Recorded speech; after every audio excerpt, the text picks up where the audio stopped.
Wednesday, Thursday, Friday, Saturday, Sunday, Monday, and not wait till it's Monday on the Tuesday show with Ted and CJ. Wednesday, Thursday, Friday, Saturday, Sunday, Monday, and not wait till it's Monday on the Tuesday show with Ted and CJ.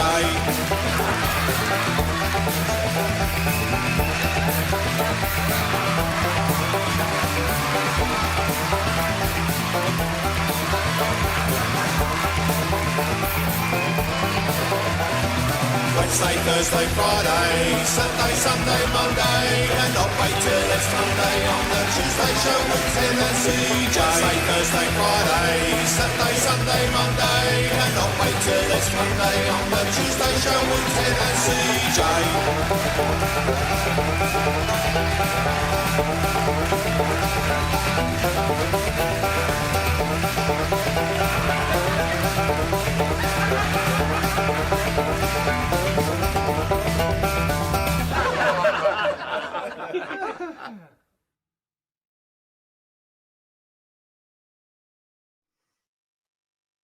Hi.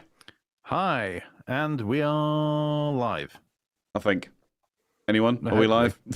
We're definitely live. Let us know. Get in the what's it called? Chat? Get in the chat. Hey chat, how are you? Hi, chat. Hi chat. W's in the chat for having found this. W's in there you go. I'll put a W in the chat for us. There we go. Thanks very much. Oh, you're welcome. One W in the chat. One W in the chat. Yeah. Also gives me an opportunity to quickly do that. There we go. Problem fixed. Excellent. Yes, welcome to our second live stream of all time. Second live stream ever.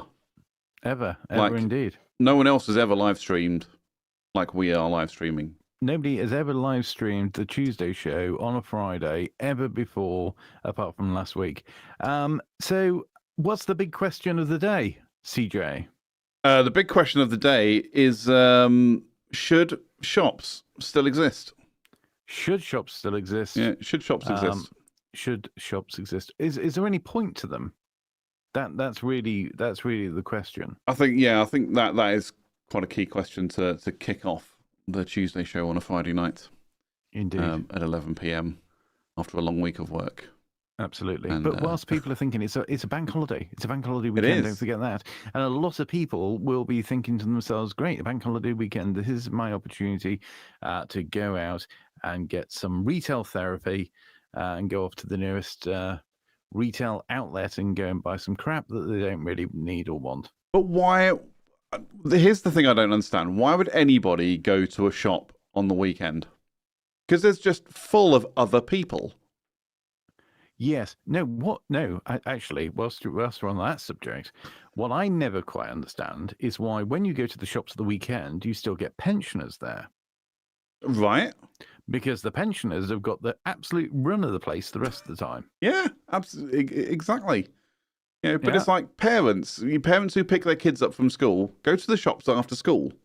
Mm-hmm. Don't do it at the weekend. So us people who work 9 to 5 or, variations thereof, can go to the shop at the weekend. To make a living. You're right. But we can then go to the shops at the weekend and not be overrun with other people. Yeah. And especially kids. Hmm. Yeah, you're just like, oh my God, screaming kids in a shop. Oh, God. Yeah. You get a lot of that, like shortly after, like in supermarkets, you get it after the shops. After the shops, after the shops, after the shops shut, the only people you get in there are looters. Yep. So what am I talking about? After school. Schools. So after school, you get all the kids and the parents and whatnot walking around Tesco because they've forgotten to buy anything for the children or whatever for dinner. That's the ideal time for them. Yeah. So we should be segregating time frames for different groups of people to go shopping, whether it's food or clothes or whatever. So, like you say, anyone who doesn't have a job or anyone who works shifts, for example, go during the day on a weekday to do your shopping. Those who have kids who go and pick their kids up from school, so they then have the rest of the afternoon off anyway. Take your kids shopping in the afternoon after school. Everyone else can then go at the weekend and not be overrun. Absolutely. And that is not fascism, because that helps everyone. exactly. Because they're going at a quieter time. Yep, exactly. They're kind of being nudged in that direction rather than waiting the whole day and then going out and finding themselves swamped with everybody else who has to be there then at that point. It's interesting you say that about quiet times. My local Tesco has a quiet period, and I think it's like between 10 p.m. and midnight I want to say on a Thursday, where they turn the music down and people are asked to try and keep the noise quiet, so people with sensory issues can go and do their shopping in a quieter space. I thought that was quite an ingenious idea, actually. I hadn't seen that until I saw that on my my local Tesco website. I was like, that's pretty cool. Yeah. What do you think to that? I think that's a very nice idea. It sounds a bit like a quiet carriage on the train. Yeah. I don't know if that even exists anymore because people are just noisy wherever you go now. I mean, everybody's just like, everybody got their phones blaring. Like nobody uses headphones anymore. They just play everything out there. Going around on speakerphone. Oh, I can't stand that. Why would you walk around talking to somebody on speakerphone? Well, they do it in the shops as well. Yeah. I just don't understand. Like if I'm going outside, like if I'm on a video call with the other half, I'll just put my earbuds in, my AirPods. Yeah. Because I mean, not only do I not want them to hear the whole conversation anyway, but for me, there's nothing more annoying than the tinny telephone sounding voice that comes out of a phone when you're on speaker, and it's just stop it. Just put your earbuds in. And most people, because you can buy phones, like mobile phones, and you can buy so many things, and it comes bundled, and they'll just go, here's a free pair of earpods, or here's a free pair of wireless headphones, to go with your purchase. And you're like, brilliant. Now I can go and walk around the shop quite happily, listening to my music or whatever, and not disturbing anybody else. It's not difficult. It isn't. But is it respected? Have you been there during the quiet period? I haven't, no, mainly because generally I'm trying to go to bed at that point. But but again, when I go to the shop, I put my earbuds in and I just listen to my music, and I can't hear anything outside of it, which is probably not a good thing because the fire alarm can go off and I'd have no idea. If you see everyone else running in a certain direction, you'd follow, wouldn't you? I'm kind of thanking the Lord at that point for giving me some space. I thought you were going to say you were thanking the Lord because it must be the rapture happening. Well, yeah, maybe. Yeah, absolutely. Or maybe it's the flood. Maybe the degeneracy and absolute filth of this world has finally caught up to God, and he said, "Oh yeah, okay, yeah, time for another flood." I say he's flicking through his notepad. I had locusts, frogs. I've kind of done all of this. Oh, we did a flood before, but. I know what I'm going to do. No, we scrapped that idea. Yeah. Badgers. He's just flicking through his notepad. Like, well, what haven't I done? Oh, I know. I'm going to turn the sun on maximum. Turn the thermostat up on the sun and burn everyone. Make them all go outside so they can get sunburn and then melanoma. Oh, do you know what? That would be funny. Just if nothing else, it would make you have what's her name, Greta Thunberg, and she'd be like, "No, oh bloody hell! I was only joking. It's actually true." Just for that split second before we actually turn into dust. Yeah. That'd be great. How dare you, Ted? How dare you? How dare you? So for context, to anybody who doesn't understand that reference, that was basically what Greta Thunberg said to the UN knows. Something. Everybody knows. The world knows all about that. How dare you? How dare you? How dare you, CJ? That's what she said. Where were we up to? Oh yeah, so you've got not quiet carriage, a quiet the supermarket equivalent of the supermarket equivalent of a quiet carriage, which was quite nice. Like I say, I haven't been there. I feel like I want to go at some point. I like to think I'm pretty stealthy when I'm in the supermarket anyway. Yeah, that's it. I'm one of those. I know exactly what I want. I'm in, get what I need, and get the hell out. Mainly because also when I do go, I tend to find I'm, at a point where it is getting crowded anyway. So it's after work or at a weekend, and I don't like crowds, which is where online shopping has really come into its own for me. I've definitely fallen into the online shopping fad, if you want to call it that. I'll just do as much online as I can. Here's a question for you. Mm. Do you think people are going to buy more crap because they see it there, because they're physically in a shop, more things that they don't even need or actually want by the time they got home? Or do they buy more crap because they're online? Oh, that's a great question. Hmm. I mean, because you can take that to supermarkets rotate their stock positioning on a fairly regular basis.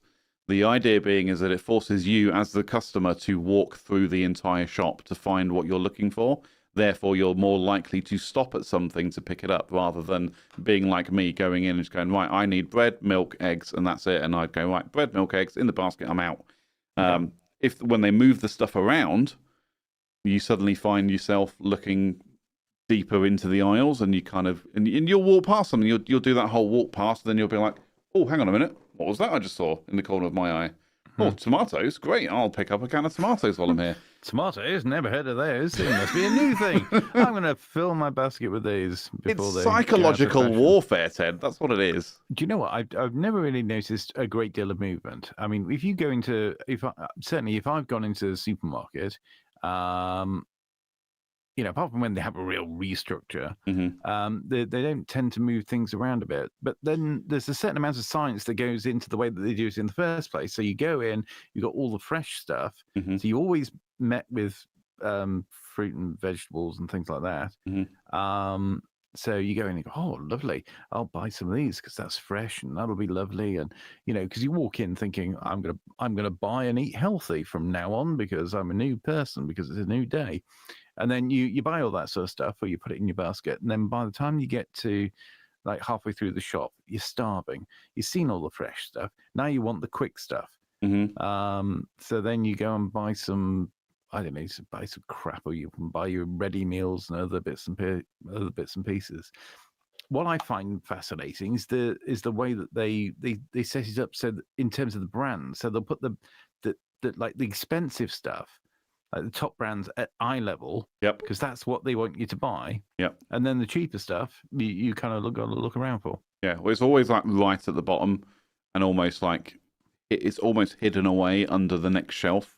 Like especially your value items, like, your basics and whatever the particular supermarket you're in, whatever they call their value range. They hide it away down the bottom because, like you say, they want you to buy the more expensive branded items because there's more of a markup on it, there's more profit in it. But no, the idea of moving stuff around.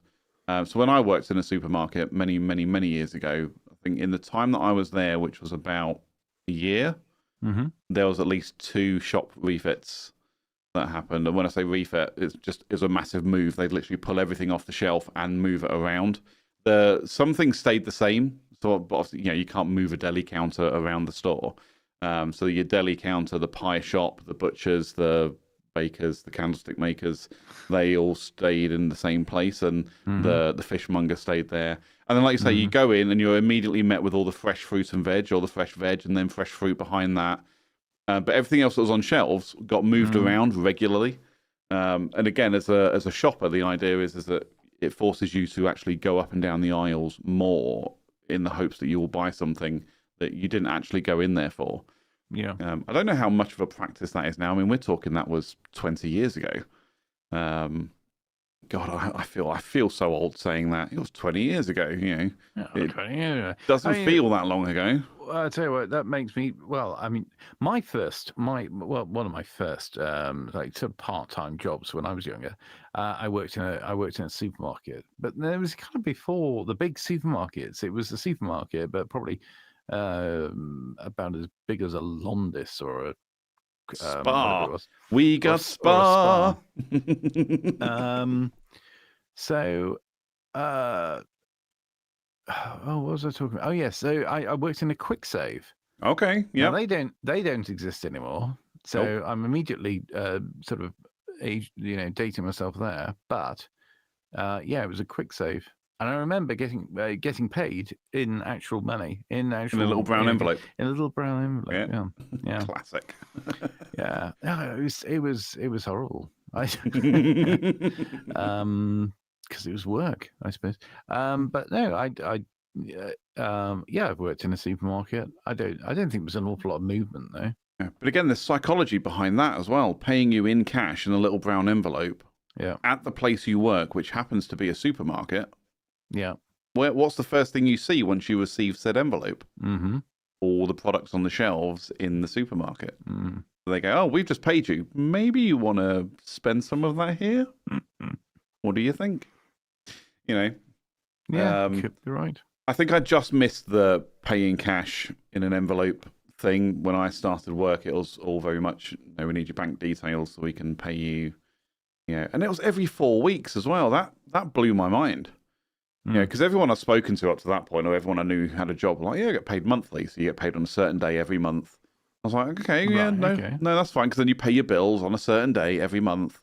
But then when I worked at the supermarket, it was Morrison's, and they paid every 4 weeks. So I actually had 13 paydays per year, which blew my mind completely, because I was like, well, okay, well, I get paid on this day there, and I go, okay, well, all the bills come out a week later, so that's fine. But then you get 6 months into the year, all your bills come out, and then you get paid. And so you basically have to budget well enough, you know, and basically not become a payday millionaire and blow all your money straight away, which is generally what I do. You have to keep some of it back to make sure you can pay your bills the next month. But that would be more paydays then. You get more paydays per year. Yeah. But like I say, it gets to a point where the time difference between getting paid and having to pay the bills gets further and further away.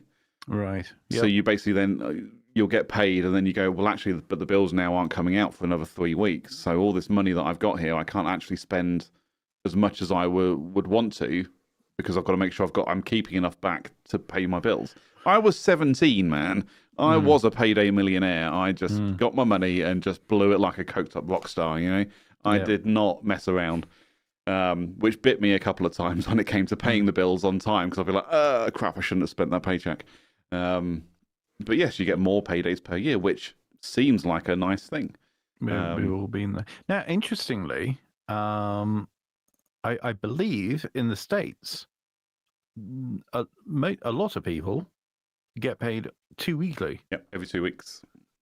And that just seems to be like the convention over there. Now, that's weird. That is weird. And I wonder where that habit or trait has come from, or what drove that to be a thing. But again, my last job, not the one I'm in now, the one I had before, I was paid weekly. Right. I was on a salary, but I was paid weekly, which again was crazy to me. So I'm like, okay, so you're paying me, and now I have to remember to not spend my money. I have to remember to basically put 50% of it aside to pay the bills at the end of the month, and yeah, that was crazy to me. But again, you ended up with 52 paydays a year, and you know, which was quite nice. But then but that was construction industry as well, so I assume that's kind of a trait of, or it can be related, a thing of construction. Yeah, I suppose whether it's 2 weekly or whether it's weekly, it kind of reduces the jeopardy, doesn't it? Yeah, because if you're paid monthly and you really cocked it up, or something's happened, and then you get to the end of the month, you could easily, if you had massive cock up, you could easily have 2 weeks without anything. So this month, the month of May 2024, so I had to do the tax on my car and my car insurance, both this month, and it's basically left me with nothing. I don't get paid until next week, so I get paid in a week's time. I don't have a lot of money left to my name. You know, single-digit pounds is what I have right now, and a bit of food in the cupboards to see me through. That's literally all I've got. I'm like, oh god. You know, I had to scrimp to pick up a can or two of energy drink for tonight, because I was like, yeah, that's how bad it is for me right now. But so weekly pay could be handy then. I'll say even fortnightly pay would be handy at that point, because I'd have been like, yeah, I'll just pay the car insurance and I don't have to worry about it, because I'll just get paid again in 2 weeks' time. So, but yeah, this month has really knocked me for six because of that. But I've got a plan now moving forward where I am going to be saving money ready for next year's renewals, etc. But it's one of those where if I just planned it a bit better, I would have been fine. But again, payday millionaire. I get paid. I'm going to spend it all. Yeah. on stuff that I don't need. Absolutely. Well, I mean, the insurance, but then, well, I take it you don't pay that monthly then. Well, this year I've had to go monthly because of, and this is because the car insurance. So everyone's premiums have gone up this year, apparently. Yeah. And like an average of 40% is what I was reading. Everyone's premiums have gone up forever, every year. Mine went up by 60% this year. Right. I haven't made a claim. I even did the whole, do the tracking thing on my phone so they can monitor my driving, and I got a really good score. I'm a very good driver, apparently. And I got a 15% discount because of it, but my premium was still 50% higher than what it was last year. It was insane. And I was just like, you people are kidding, right? I even phoned them up. I went, is this a joke? And I'm like, no, that's just how premiums are. I was like, well, I'll tell you what, I found it for the same cost as last year from a different provider. Even by paying it monthly, it's still not going to cost me any more. And they were like, but this comes to another thing. There's no loyalty anymore. There's no attempt to hold on to a customer anymore. Because I phoned up the insurer to talk to them about it, and they just went, yeah, okay, fine. We'll cancel your renewal. I'm like, you're not even going to attempt to try and offer me a lower premium to keep me as a customer? They're like, no. All right, bye then. Well, it doesn't really matter to them, does it? Because it's just their turn, and then somebody will be coming to them who just as annoyed with another company who've tried it on with the renewal, but that's what they always do. They've got you on the hook. Then they come to the renewal and they'll send it in the post, or send you an email, and hope to goodness that you don't read it. Yeah, that you just let it run. Yeah, so you just don't care enough to do anything about it. You're just going to pay it, and I don't. That's why they want you on a direct debit in the first place, usually, because that way it'll just continue, and you won't notice. You might not notice. Right? It's gone up £20 a month. You haven't noticed. We've got away with it, lads. Yeah. And then they'll do the same the next year. Yeah. And then one year you'll say, this is ridiculous, can't believe it, I'm going to shop around. You shop around, you get it cheaper. But actually, neither company really cares. It's just they had a go. They didn't work out that year. Exactly that.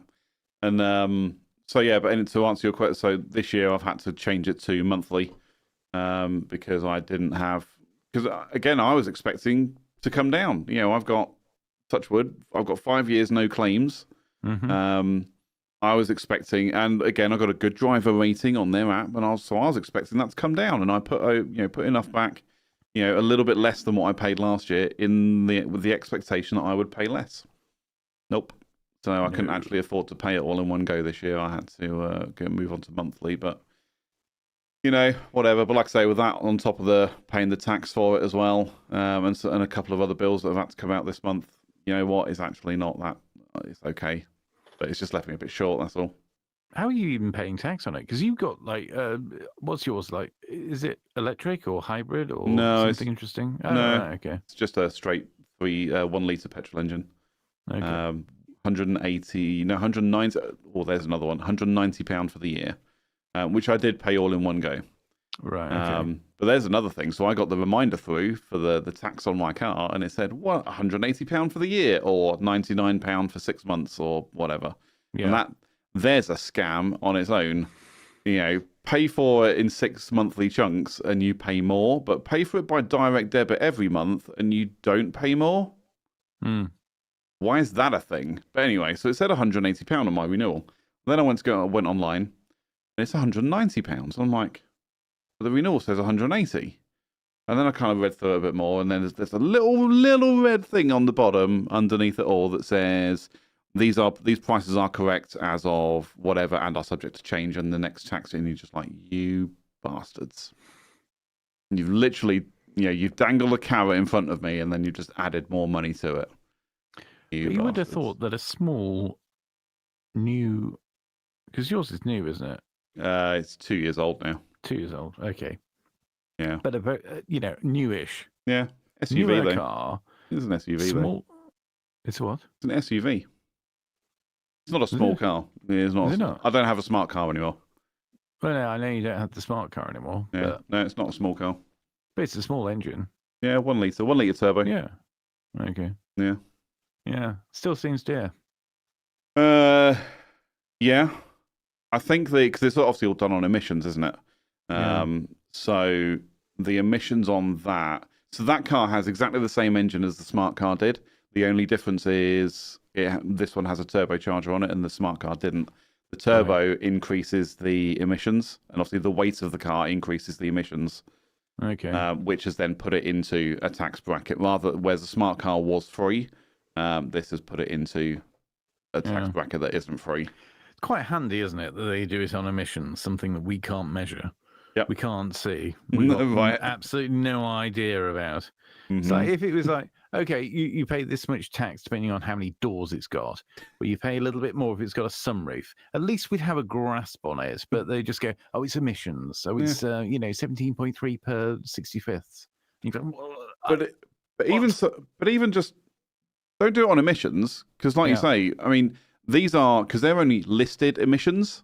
Mm-hmm. At the time the car was new, so I think mine's 190 grams per kilometer or whatever it is. But over the lifespan of that car, those emissions will increase as the engine wears and it requires more fuel and all this kind of stuff.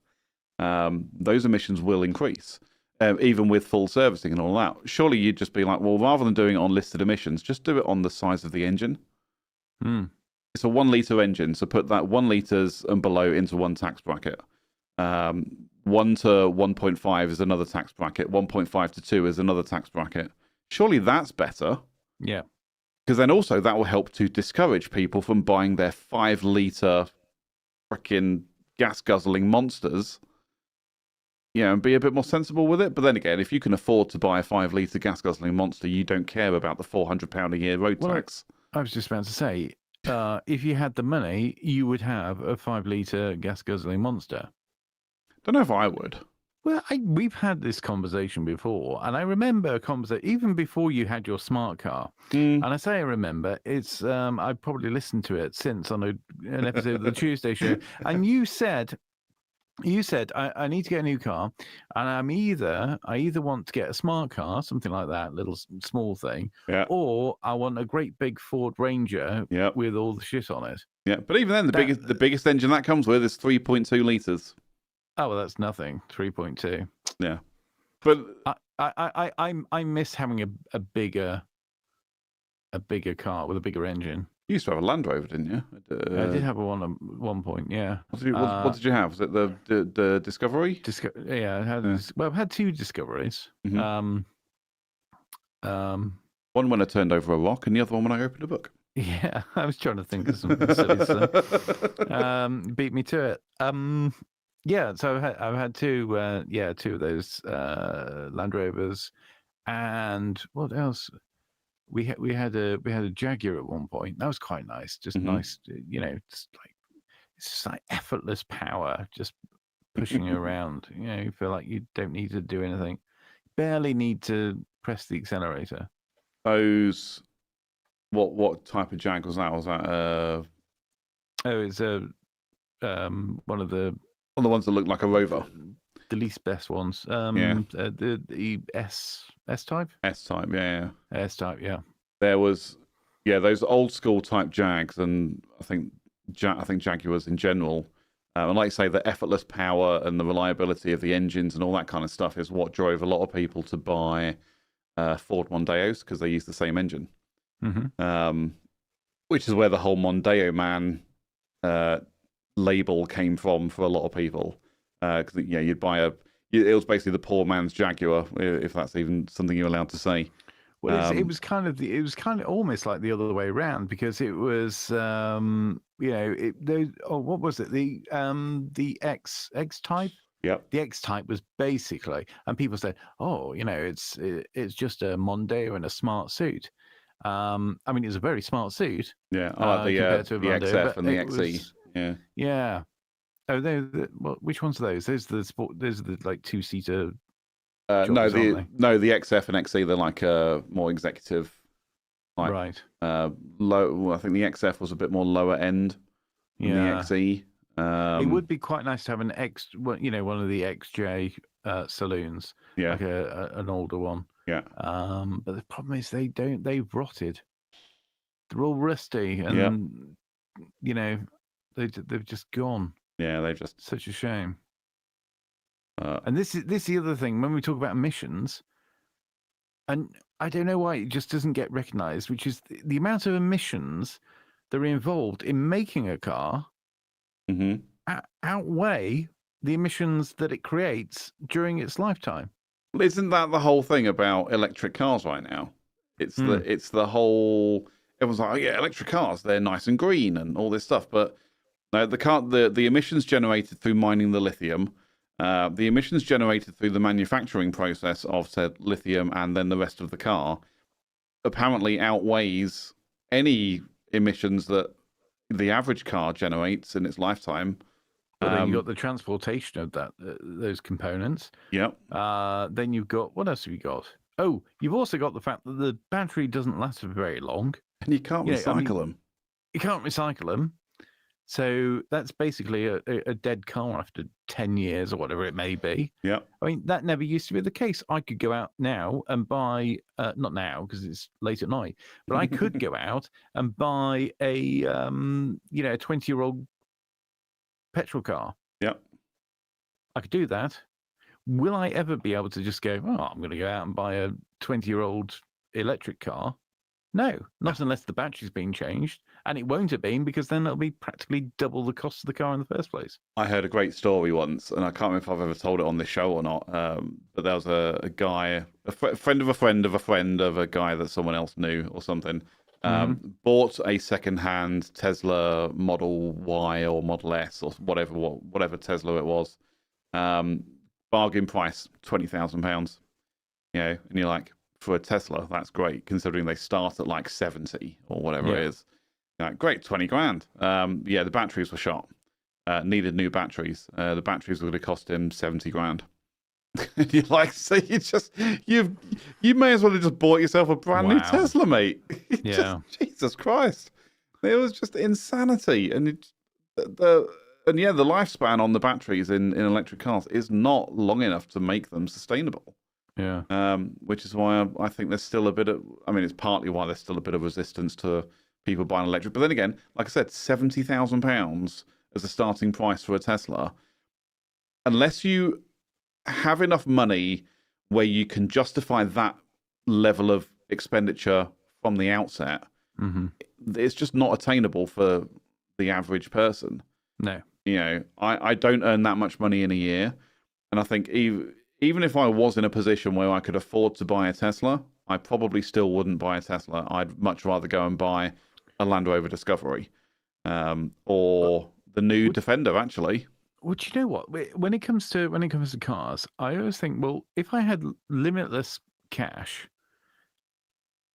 I think I'd be very hard pushed to actually buy a brand new car anyway, because I'm just, it would just concern me, the depreciation, that as soon as I've driven off the forecourt, I've lost money. That's a bad day out, isn't it? That's the great saying, isn't it? Cars lose 30% of their value as soon as you drive it off the forecourt. It's like, is that actually true? I think it is, but why would you do that? I don't know. It doesn't sit right with me, but.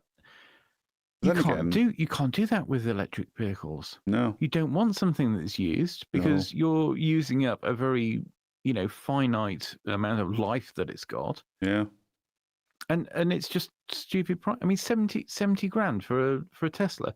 And I don't, I'm not saying anything about Teslas here specifically, but at the end of the day, if you've got something that costs an absolute fortune, that has a very important component, let's say, that might cost you almost exactly the same again to replace.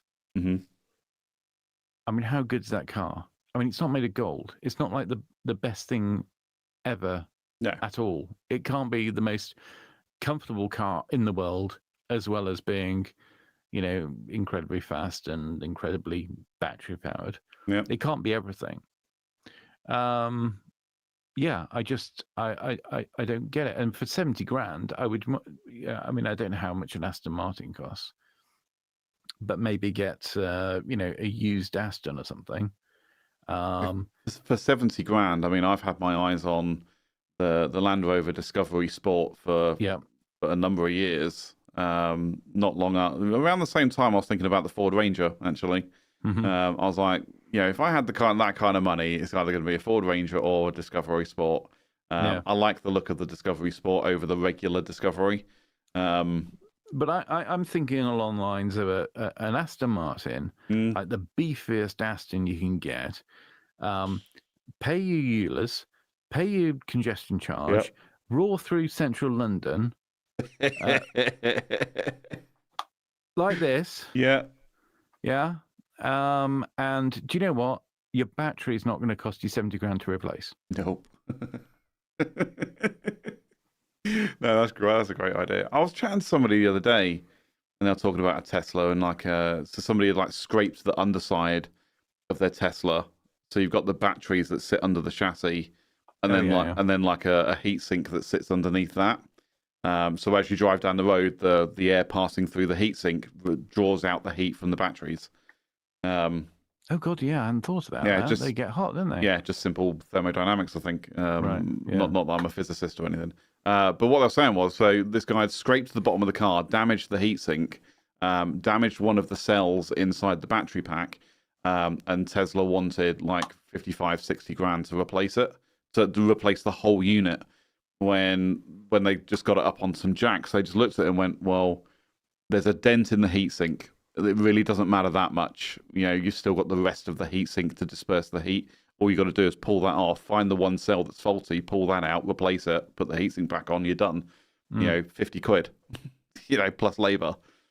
But that's the level that you're at when it comes to electric cars. They're literally saying, no, you're just going to buy a whole new battery pack. And we're not just going to replace an individual component. You've got to buy the whole thing again, which is where I like the idea of hot swappable batteries in cars anyway. I know there's some experiments going on right now to... Oh, I think I've heard about this. Is where literally you drive up and they'll pull out the old battery and put in the next one. Okay. Drive in, thing comes up, pulls out the battery, puts in a new one, you drive away again. And you literally... like having a cassette toilet. Yeah, you lease the battery. That's what you're doing. You are leasing the battery, but it means your price is fixed for the lifetime that you own that car. And you never have to worry about buying new batteries. It's all. But I guess the downside of that is you end up paying more in the long run because you are paying for the fact that those batteries will die eventually and will be replaced with new ones. But the other side of it is you don't know what quality of battery you're getting when you go in for a replacement. That battery could already be 3 years old and down to 80% usable life. You have no idea. But then you very possibly won't actually own it anyway. Exactly. You only got it until. But the thing is, this plays into the thing that I don't really like the idea of at all, and a lot of people don't like, which is being in a situation where you don't have an option other than to basically rent or lease or have a subscription to something rather than actually own it. Yeah, just buy it outright. Yeah, because let's face it, if you bought a car, if you bought a car 25 years ago and looked after it, I know people who've had they've had a Volvo in the family that's been just worked. It's always worked. It's been looked after, but it's always worked. Nothing's going to go wrong with it. Yep. You would never have that because you're constantly going to have this this monthly cost for your car. And if you can't make it or it just becomes impractical, then you just have to do without, and then you lose your transport, you lose your freedom. Yep. It's definitely indicative of the changing mindset in the world now, isn't it? It's rather than buying something and owning it, the mindset has changed to, why would you spend that amount of money? It drops 30% as soon as you drive it off the forecourt. Why would you spend that amount of money on something that's just going to depreciate? But then again, if you've had that car for 20 years, the depreciation has kind of caught up with the value you have gained from owning that vehicle. But we also live in a society now where everyone wants a new car after a few years. Do they though? Not everyone, but you know, a lot of people will want a new car. But look at how many newer cars are out on the road. You know, I think we discussed it weeks ago. You know, we're talking about, you drive around now, see if you can spot a pre-2001 car on the road. Because, you know, the government and their scrappage scheme. That again, going back to the whole emissions at the time of making the bloody car. Yeah. The scrappage scheme, which is easy to say. It was nonsense. It was a stupid thing to do because they were actually taking perfectly good cars that are, you could say that they're sort of paying off their emissions because they're being useful after creating so many emissions in the making of them. Take them off the road, create new ones, create more emissions. Yeah. Stupid. That's it. Just doesn't make any sense at all. And the worst thing was, people were cashing in on real classics just to get $2,000 against a, whatever a new faffy, stupid car, which now is probably also scrapped. Also scrapped, and also that was some time ago. It doesn't meet the latest Euro standards. You're probably Euro 4 if you're lucky, but we've had 5 and we're now on 6, and not long before Euro 7 will come out and all that. Yeah, it was a complete load of nonsense. I mean, I remember looking at it going, I wonder if I can find a car that will, that I could own for 6 months and then sell it. You'll get $2,000 for it. Like you say, some crappy old thing that cost me £500. Yeah. And then just to get rid of it for $2,000 to put towards a newer car. Because I don't remember what the exact criteria was, whether it had to be brand new or whether it was just newer. I think it probably had to be new. I think it was newer. I think they set a limit to say if you then buy a car that was registered post 2001, right? You could participate in the scheme. But again, it was like, okay, well, I'm gaining $2,000 for this car that I may have spent, or I'm gaining $1,500 for this car that I may have spent $500 on, but I still have to unload another few thousand on top of that for a newer car. Yeah, there is zero benefit for me doing that. And everything that was spent at that time, how many of those 23 years later, how many of those cars are still on the road? Not many. The answer is not many. Like I say, when I travel for work, I don't pay super, like real focused attention, but I do notice. It's like, you just look around and if you see a pre-2001 car. So for those who are too young to know what we're really talking about, that's when the number plates changed over from, wire reg to the 51 plate. 51, yeah. And that's when the registration was tracked by the two numbers in the middle rather than the leading letter. You just don't see anything, or when you do see something that is pre-2001, you kind of go, oh, look at that, pre-2001, that's pretty cool. Look at that, R-Reg. What's the popular one at work at the moment that people keep talking about? Peugeot 205, I think. Sporty little number. Yeah. Everyone talks about them for some reason. I don't know the appeal personally, but I think I saw one the other day on the way to Chester for work. I was just like, oh, Peugeot 205, R-Reg. And I was like, R-Reg, that must be 1995 or something. I tried working out in my head. But you just don't see them that often. So when you do kind of spot them, you go, oh, that's pretty cool. But even then, like, look at the numbers now. So everything post 2001. So we're now looking at the 2-digit number. Try and find something that is pre 2010. Yeah. Try and find something that is 59 or younger. They're quite few and far between. Everything is more post 2010 now. And I think, again, the government scrappage scheme to encourage people to buy newer cars is, along with a lot of other stuff, especially with this as a service model where you just lease things rather than actually buy them, has kind of given birth to this whole I need to replace everything every few years thing. Look at mobile phones. Some people replace their mobile every year because they want the latest and greatest, or they're on some kind of plan that allows them to do that.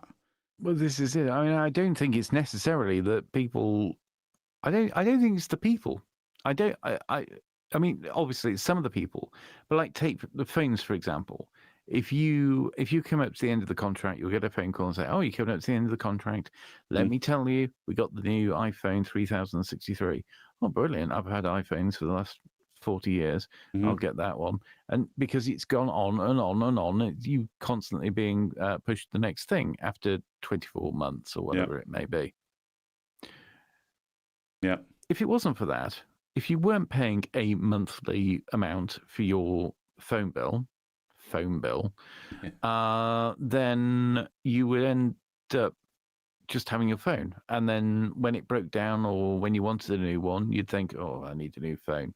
And then about a year later, you'd get around to doing it. But it's just because it's put in front of you.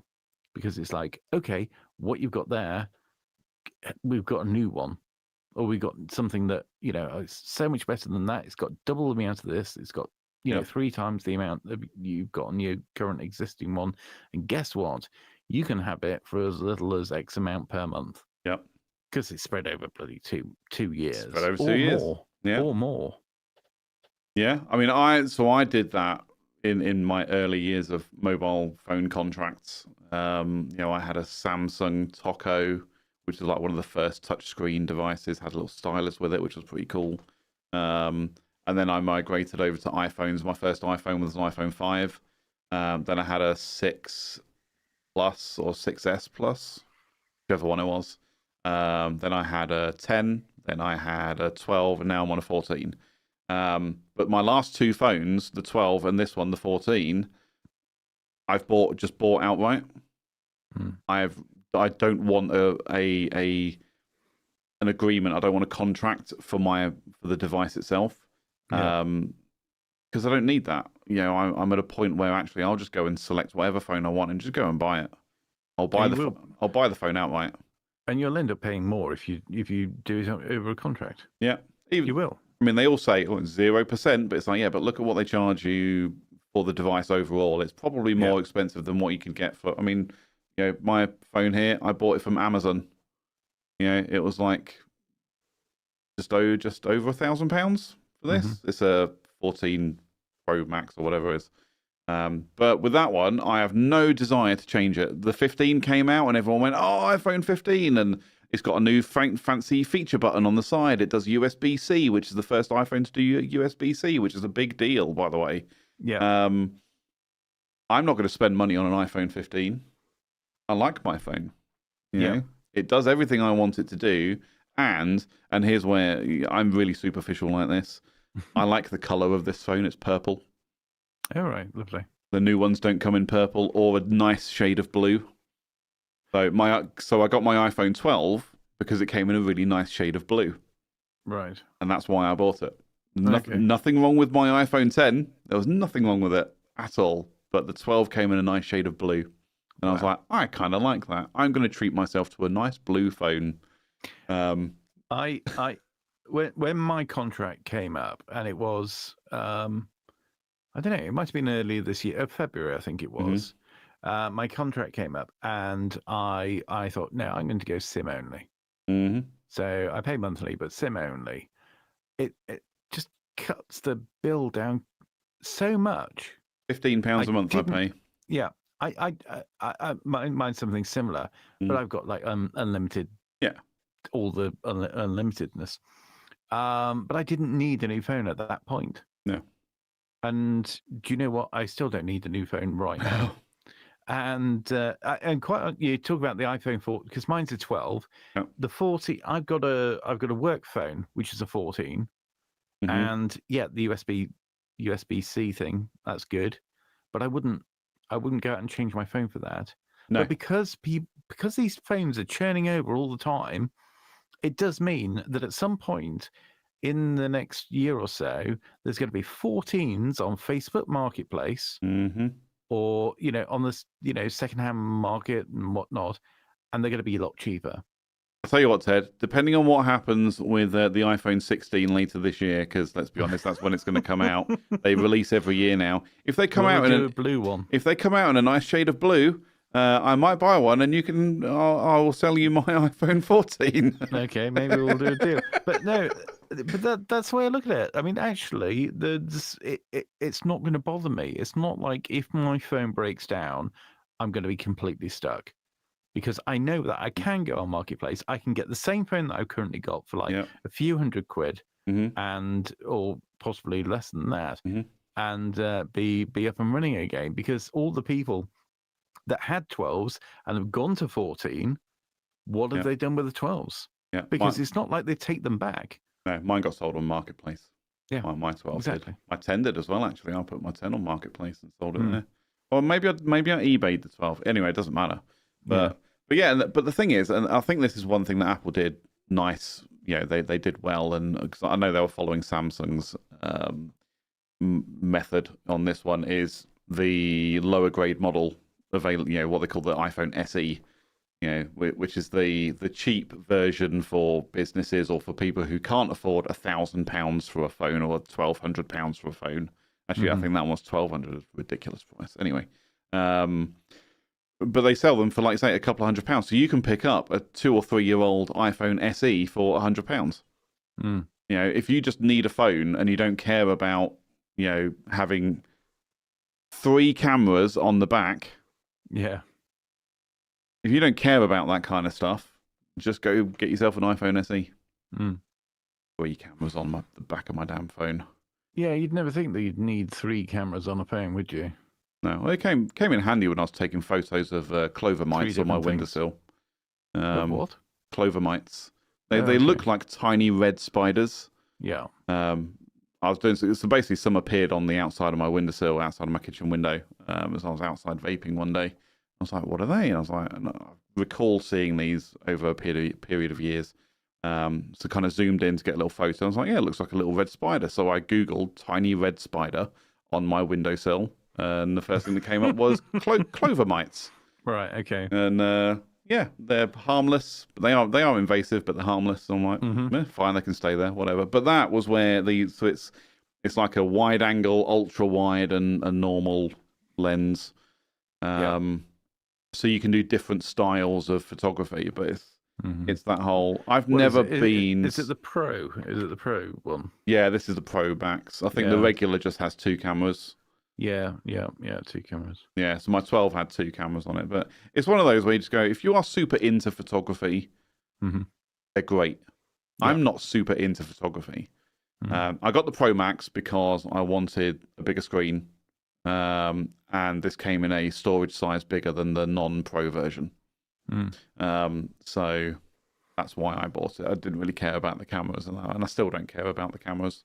Like I say, it was useful for taking photos of a 2mm long insect on my windowsill. So you're a sucker for new things when they come along in the right color, but not by subscription. Necessarily. I'd rather not do subscriptions. I'd rather just buy things outright to then say, I now own this asset. Yeah. I think cars are slightly different. Like I say, I'd leased my car. I haven't bought it. I've leased it. But I have the option to, balloon payment at the end of the term if I want to keep it. Because this is the thing. This is what feeds into this whole thing about, that you don't see many old cars about.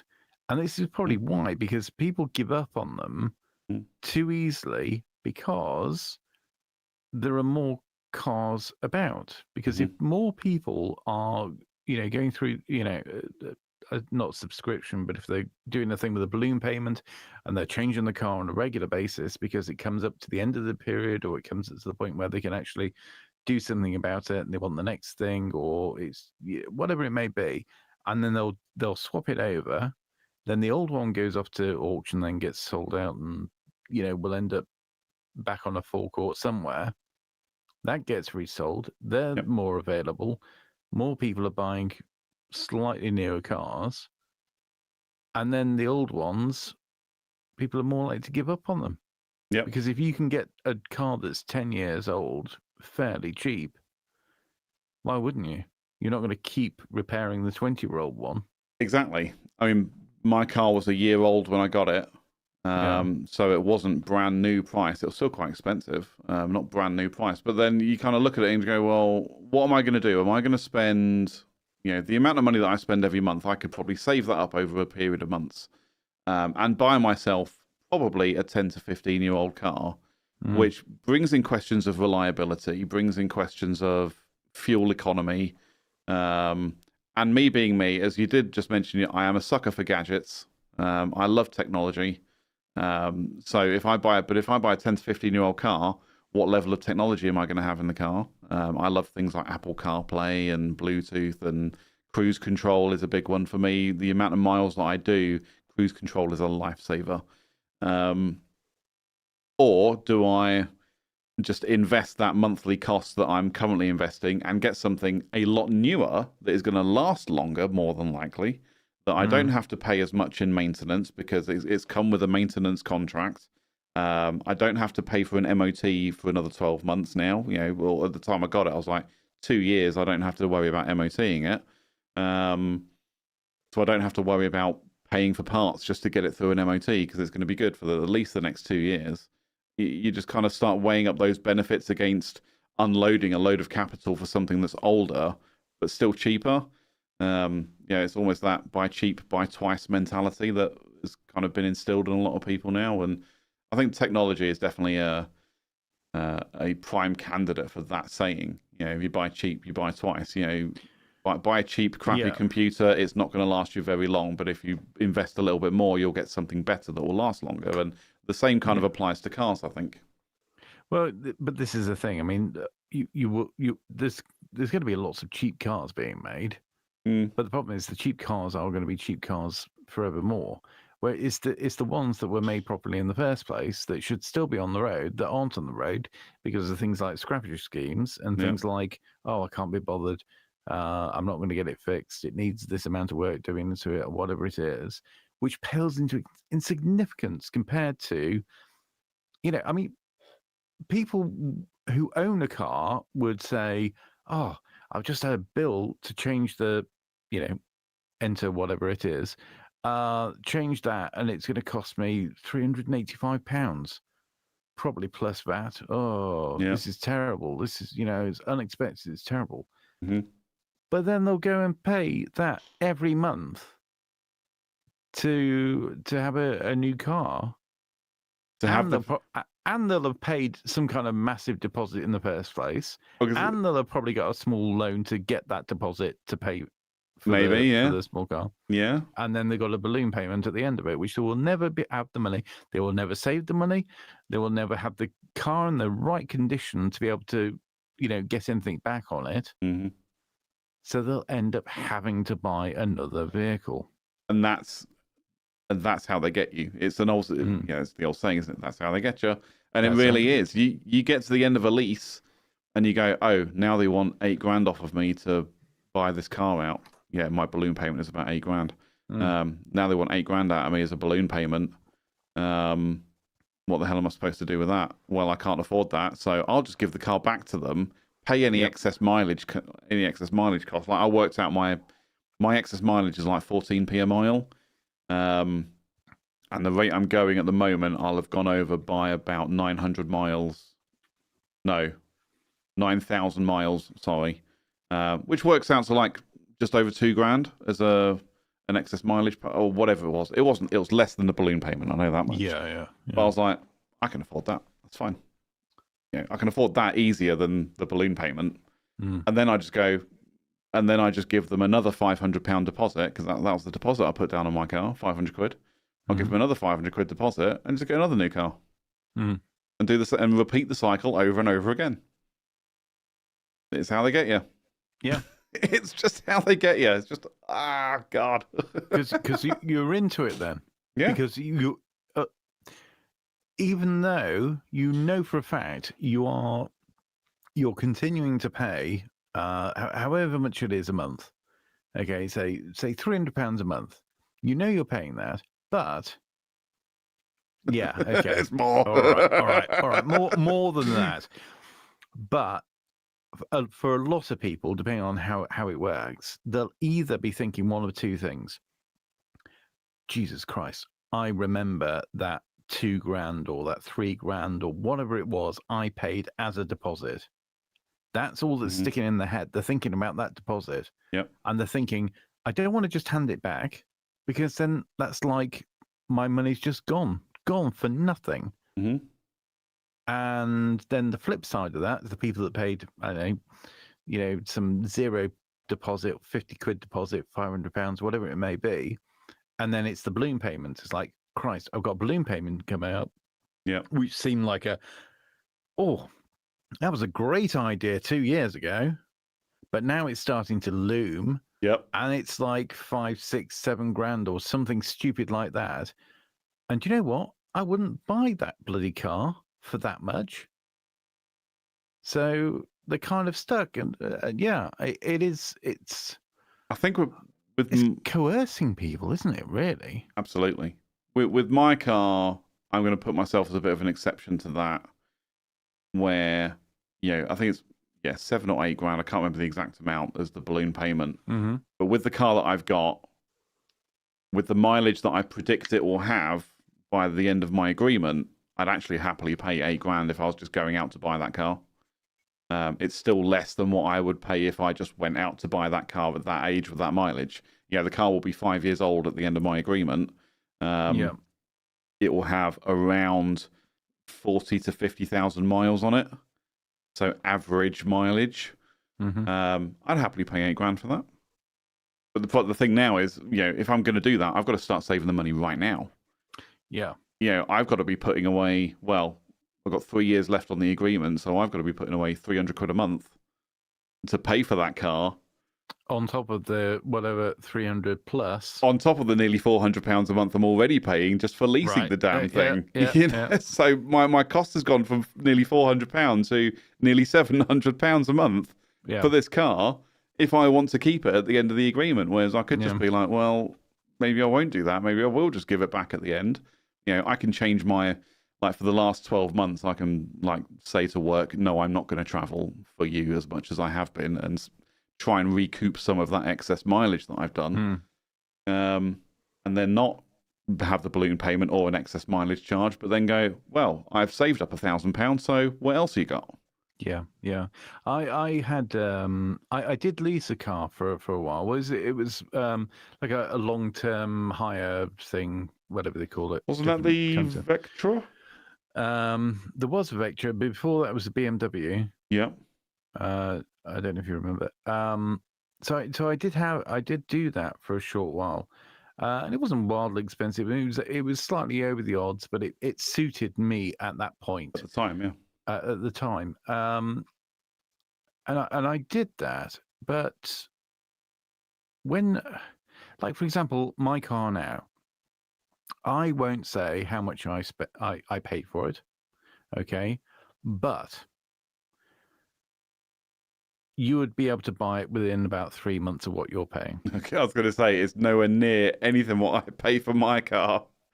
and my car is, it is what it is. Okay, It's not great. It's coming to the end of its time with me. Mm-hmm. But I've had that for, I don't know, 2.5 years. You've had that a while now. I've had it through two MOTs at least. Yeah. And do you know what? Probably to its detriment. I've not spent an awful lot of money on it either. So realistically, I definitely got value out of that. Yes, it doesn't have Apple CarPlay, whatever you said. Yeah. It doesn't have thingy-bob cruise control. What it's got, of course, it's got cruise control. The roof comes down. It's got nice things, but it didn't cost much. Didn't cost much at all. And do you know what? If something happened, if for some reason there was a cutoff in income, and that lasted for the next 6 months. Yeah. Although it may not have any fuel in it, it wouldn't go anywhere. It would still be there. Yeah, it's still there. I'd still own it. And the other thing is, if it got really desperate, I could sell it because it is mine. Yeah. So there's never kind of that fear that, oh, I've got a payment to go, or the fear that I've got to make the monthly payment or anything like that, which is also nice. I feel like it's maybe a millennial thing. Yeah, I don't own my house. I rent this home, or I rent this property, and it is my home. I don't think, because I live on my own, because I am, I'm single, to all intents and purposes. There's no. It's very, very difficult for me to save money for a deposit for a mortgage. It's just made very difficult for single people to actually get onto the property ladder. So I look at it, and I look at leasing my car the same way I'm leasing my home. I guess the incentive there is for me to try not to lose my job, so I can continue paying for these things, paying for these nice things. But again, kind of like you, I mean, okay, yeah, if I lost my job, I would, depending on what I could arrange as a replacement for that job, I would, quite possibly, I'd definitely entertain the idea of contacting the lease company for my car and saying, I've lost my job, I can't afford it, I need you to take it back and stop the payments on it. And do it that way. That'd have to be the only way I could actually ever survive if that happened. But then I'd also be doing the same with my home. I'd be like, right, I now have to go and find somewhere else to live that doesn't cost me as much. I'd basically calling my parents, going, "Hey, you know that nice spare room that I stayed in at Christmas? Can I make that my permanent residence for a short while?" And it's everything else that you've got on subscription. Yep. Because everything else, you would potentially you could end up with a whole row of dead thinking direct debits, and you're just completely screwed. Yep, completely screwed. And then you don't have any transport. It's like, oh yeah, you can come and live in the spare room, bring your stuff over. Oh, I can't do that. Yeah, I can't do that. Can you hire a van for me so I can actually move it all, please? Also, by the way, would you mind renting a storage space so I can put all of my stuff into storage? Because, I mean, to be fair, if it ever got to that point, I'd be like, I am literally just going to have a yard sale. I'm just going to put everything out the front and post it everywhere on social media and say, come to this property and buy whatever you can see, just to try and raise some funds, and try and just downsize everything that I have. But it has made me think of something. But you said, it's a millennial thing. You don't own your home and all that sort of thing. And, like many millennials, and let's face it, I mean, in terms of home ownership, the last generation that's really about the home ownership is going to be the boomers. Then everybody else is screwed. But the thing with that is there an element of people, millennials, and younger as well, they're getting into these sort of financial agreements, including rent, but also cars, subscriptions, whether it be simple, little things like Spotify or this or that, or you have a subscription and somebody sends around some meals so that you can make a meal because you haven't got the imagination to do that. I mean, Hello Fresh. You could just go to the internet. There are recipes. Yes. Go to the supermarket. There is food. Yes. Anyway, that's a separate topic. We can talk about that another time. But is there anything in saying, well, hang on a minute, what was wrong with, like you say, living as a single person? It is more expensive than if you were sharing, basically. Yeah. But if you're back with your parents, where a lot of single people would start out and then save money to then buy a house. So people are living with their parents, perhaps even getting married and living with their parents, or with one set of parents. Yeah. And then saving to get a house. What's not necessarily on the cards is, okay, well, we want to buy a house, but actually, obviously, first of all, we've both got to have a Mercedes A-Class. We've both got to have an iPhone 14. Yeah. We've both got to have Spotify. We've both got to have Netflix. We've both got to have this, that, and the other. And of course, add to that the idea that you're renting, add to that further the idea that a lot of people are renting as singles. Yep. They're spending an absolute fortune. The idea of even remote, I know it's difficult. I know house prices have gone absolutely sky high. Like, that's not even an exaggeration. So it's something like, compared to the average wages, it's something like 10 times. Like the average house is 10 times the average salary. Yep. I think something like that. It used to be only a couple of decades ago. It used to be 4 times. Yeah, so that was 4 or 5 times. Yeah. Yeah. So I'm not taking that away. I'm not one of these people saying, "Oh, why don't you cancel your Netflix and then you'll be able to afford a house?" No, not that. But there are a lot of things that people are paying for by subscription. Yeah. And paying loads of money for. But I don't know. People, I guess they go to university. I guess they want to stay in the town that they went to university, or they go somewhere else for work. They don't think to go home or to, stay with their parents. That's not what they want to do. They want their own car. They want a new car. That's it. It's this new subscription culture, or as a service culture that has been brewed or has been bred over the last 20 years. I mean, if I had a time machine and I could go back 20 years to talk to my younger self, it would literally just to slap myself in the face, just to say, don't be a dick, don't spend your money like a coked up rock star, save. Your parents may do your head in. You may not like the fact that they watch crap TV that you don't like, but you need to be here to save your money for at least the next 5 years. And save like a motherfucker as well. Do not spend anything unnecessarily. Save your money and buy a house. Yeah. Because once you're on that property ladder, it's so much easier because you're dealing with mortgages. You're still paying interest. You're paying over the odds for your property may cost 200 grand, just a ballpark figure. You may cost 200 grand, and you're going to pay 250 grand because that's what the interest rate is. But you have that asset at the end of it.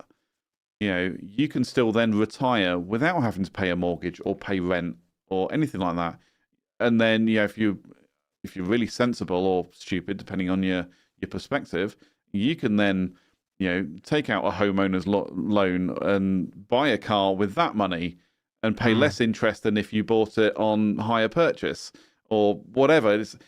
I think the bit I'm getting to is when I was a kid, I was taught how to use money. I was taught what money was for and how it works. No one taught me the value of money. No one said to me, you need to save your money like a motherfucker. You need to put money into an ISA. You need to put it away and not touch it for 10 years, and you will see it grow. And, what's the term? Annuity? Is it annuity? You'll see your money grow. Either way, you'll earn interest on that. And you'll then be able to buy big, nice things. No one really said that to me. They were just, and I don't blame my parents for this by any stretch, but, we weren't well off when I was growing up. So when I actually then got my own job, because I'd ask for things when I'm a kid, and they'd be like, so we just can't afford that, or we can't afford to go on holiday. I can't afford to buy you a nice TV or a games console or computer or whatever it is that you want. So when I got my own job and started earning my own money, and my parents would say things like, well, you've got your own job now, you can buy whatever you want. That's exactly what I did. I just went out and bought whatever the hell I wanted. Yeah. And then someone comes to you eventually and just goes, you've got money. Want a credit card? And you're like, that's great. Thanks very much. I'll have a credit. Yeah. So what happens? Well, you spend money and then you pay a small amount off every month, and you don't really have to worry too much about the details. Just as long as you keep paying, you're going to be fine.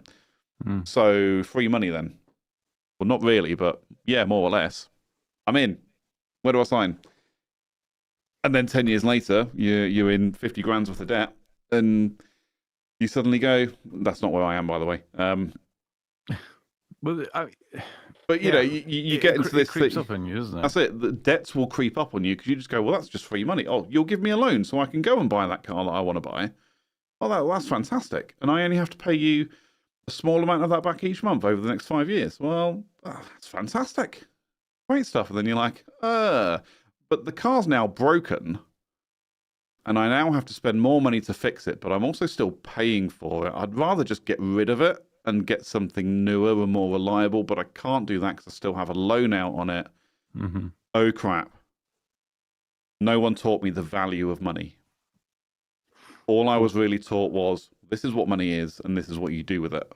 Or money. You have money to buy things. Not you have money to save and make money from that money so you can then buy bigger things that are going to serve you in 50 years' time, like a house.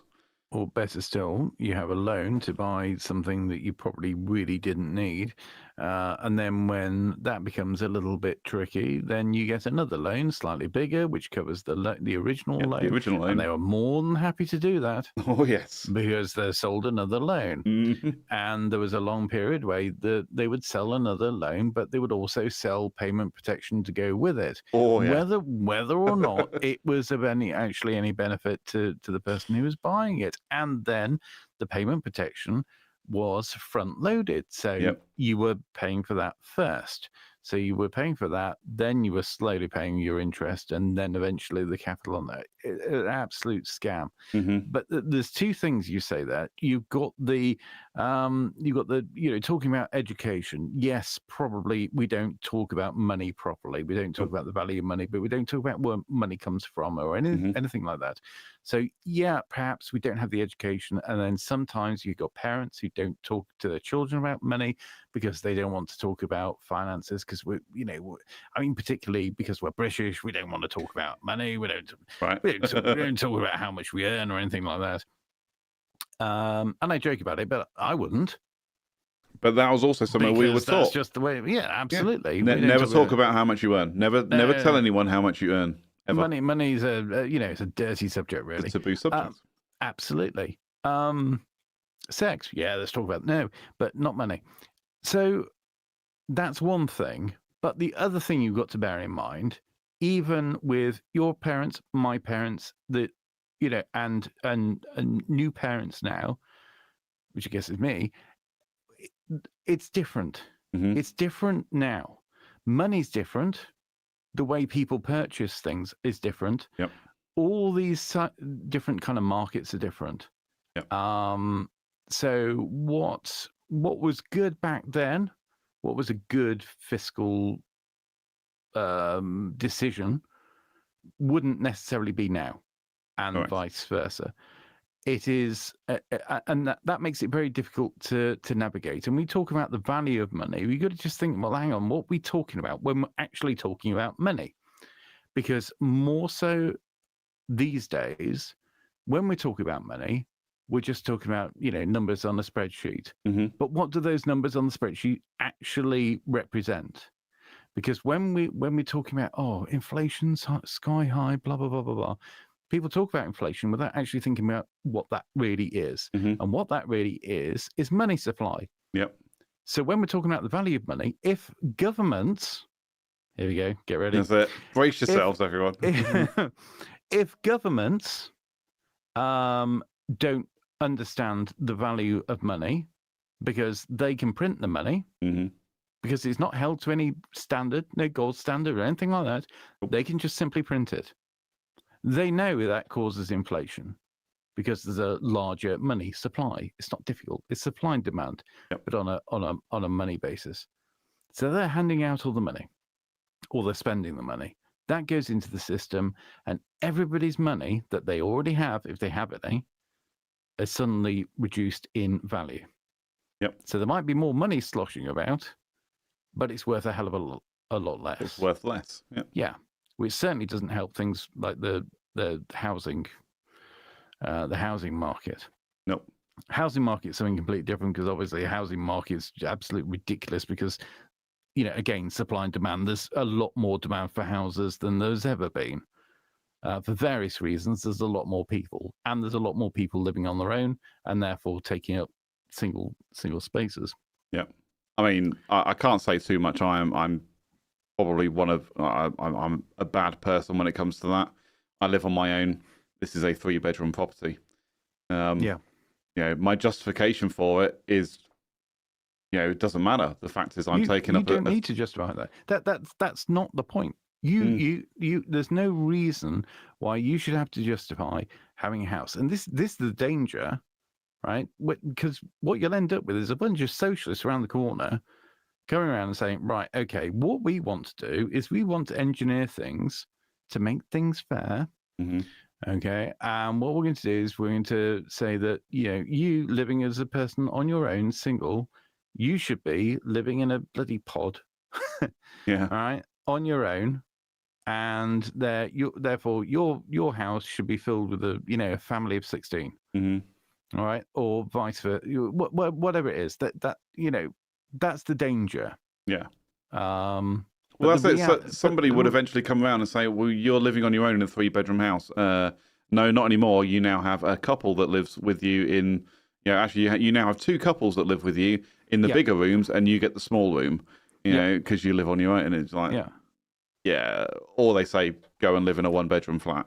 I know people will listen to this. People will listen to this and go, yeah, like we're ever going to get to that point. I was watching a video. It was a party political thing from the Labour Party. It's all started already. All right, we know that there's going to be an election on the 4th of July. Yeah. So they've already started pushing things. I don't even know why they're pushing. We know what's going to happen. We know exactly what's going to happen. It's just going to be how much carnage there is. Yeah, Tories are out, Labour's in. That's it. Yeah. But the fact is, it is going to be. Well, I certainly think it's going to be. Basically, nobody gets any bloody votes, but Labour gets more of the no votes. Yeah. Because nobody cares. Everybody's just completely pissed off with the whole lot of them. Oh, we've got fucking politics fatigue at this point. Yeah. Government fatigue. No, we've got bloody inflation fatigue. And inflation fatigue. Yeah. Cost of living fatigue. Yeah. Poverty fatigue. Yeah. Lots of other fatigues that I can't even mention. But crime fatigue. Yeah, I can say that. But I saw a video today, and it was Keir Starmer. And it was, he was saying, this is what we're going to do. Goodness knows how. I mean, how he thought he was going to do it, I don't know. But one of those things, let's just take one of them. He says, we will build 1.5 million new homes. Where? Before we even get to the where, 1.5 million new homes. Well, first of all, I don't know. I mean, I can't say for sure. I'm not gonna come up with untruths. Mm-hmm. It didn't say over what period of time. Yeah. But we have like a target of something. We have a target of about 300,000 per year. Mm-hmm. Okay. I think it's about 300,000. Okay. And we build about 200,000. Okay. Net immigration into the country. So that is extra people. Yeah. So forget the hows and the whys and the where froms and anything like that. If we're talking about an additional 700,000 people, okay, even if you're taking about we don't quite work at replacement rate, so we're probably the natural population might be lower each year, but generally speaking, let's say we've got an additional 700,000 people. That's fair. I think that's fair to say. Okay. And we're building 200,000 homes each year. Now, it doesn't take a mathematician to work out that we have a housing crisis that's getting worse to the tune of 500,000 each year. Depending on what you're classing as the occupancy. Well, yeah, depending on the occupancy. Yeah, I mean, like you say, it doesn't take a mathematician, but that's 3.5 or 3.5 people per house. Okay. On average, but just think about that as in terms of family units, that's two parents and possibly 2 children, 1 or 2 children. What was the statistic 20 years ago? 2.4 children or something per household or per family or whatever it was. Oh yeah, I mean that was some nonsense statistic that someone said. Oh yeah, on average there's 2.4 children. So well, whatever. Anyway, but no, I mean that was just. I mean that actually was the. I think that was just the rate of children per woman. So right, 2.4.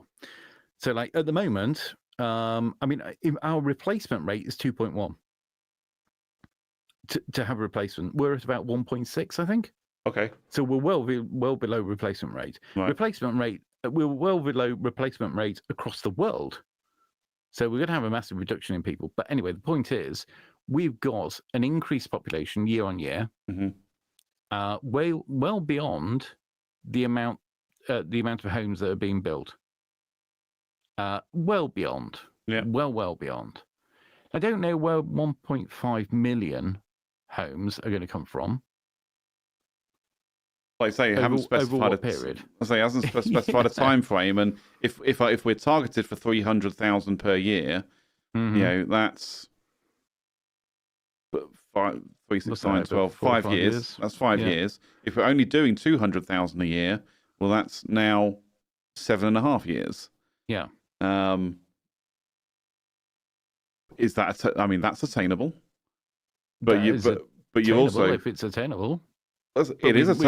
We've not managed it so far. No, because under capacity. Because the thing is, and you said it when I even mentioned when I mentioned houses at the beginning. You said, yeah, but where? And exactly where? Where are they going to be? Where are we going to go? And yes, lots of people will say, oh, look, you know, it's all countryside. Look, there's fields everywhere. We're not full. We've got plenty of spaces where we can build homes. Well. No, we don't. I don't think they have any understanding of actually how difficult it is to build a home or build an estate of houses and that sort of thing.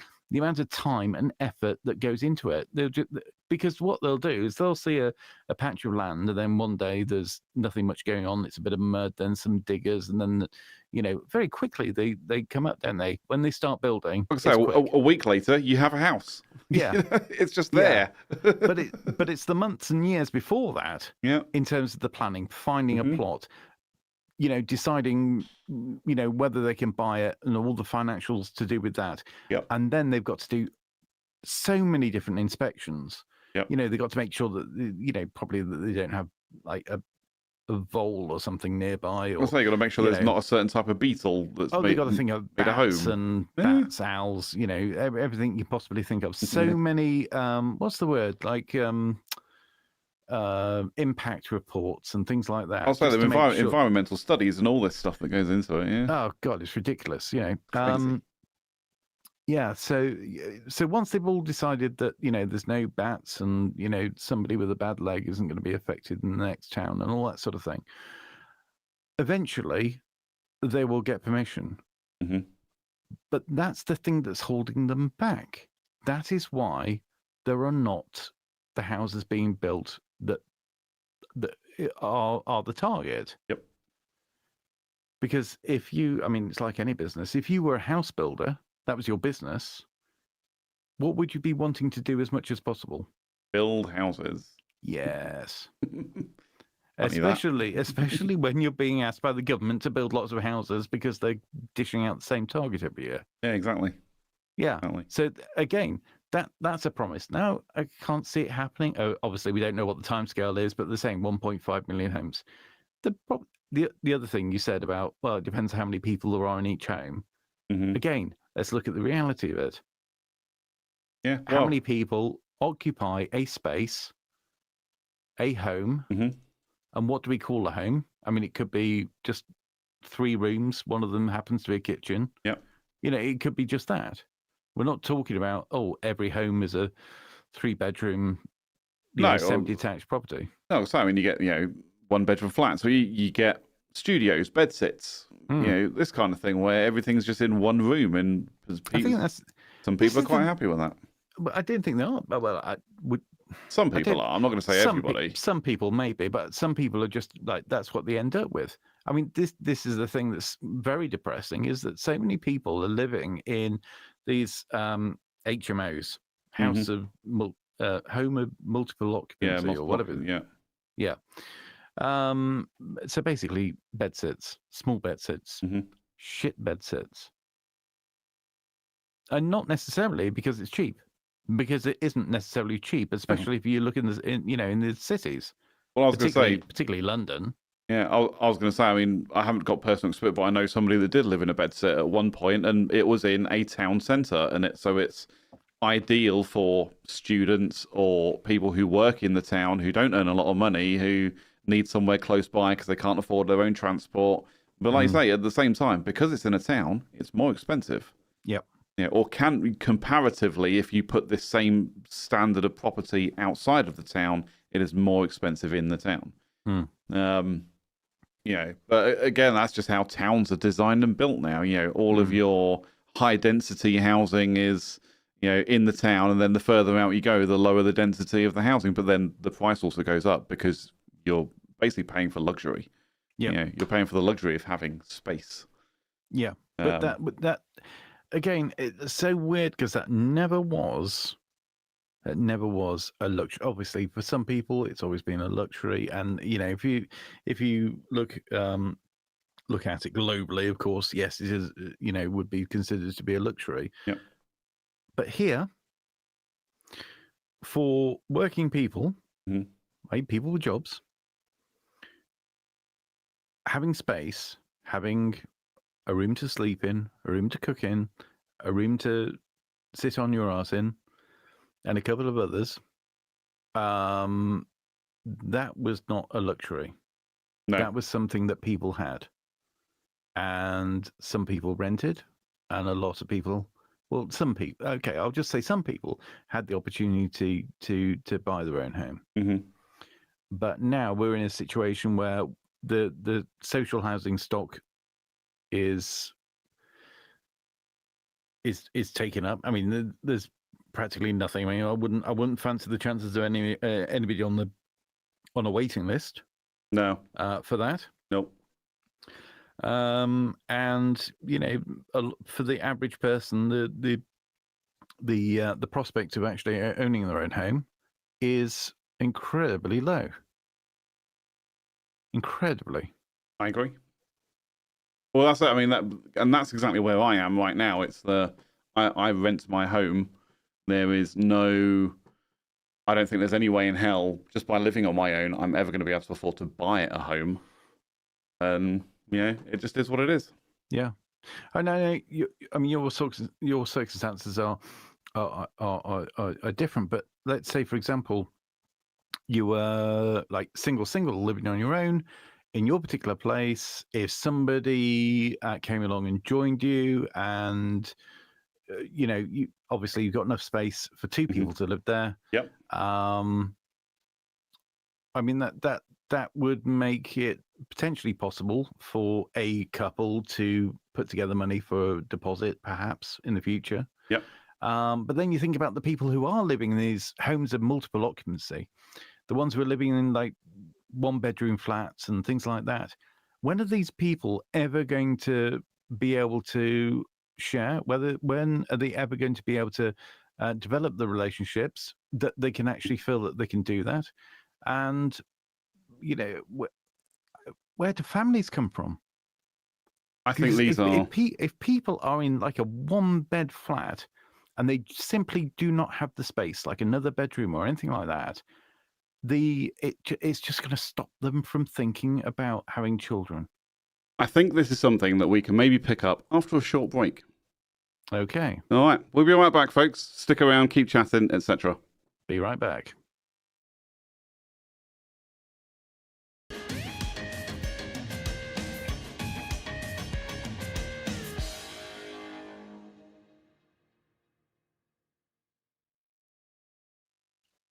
And we're back, everybody. And we are back. And I've had a little rest and a visit from the nurse because I was clearly getting onto a very serious rant there about pretty much everything, which is quite easy to do when you start talking about things that end up including, I don't know, Keir Starmer houses and generally the state of the place. Yeah.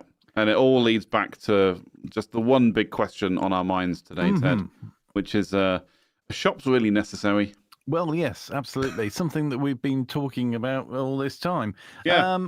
Our shops really well. Do you know what? This is part of this. You know, I'm talking about people living in bedsits and all that sort of thing, and this kind of atomized living. Well, guess what? Maybe shops aren't necessary because everything now gets delivered. Exactly. So you sit in your little bedsit with your little laptop, or you just with your phone, and you can order whatever you need. Whether it's well, hot food actually, hot food, cold food, groceries, electrical supplies. Yep.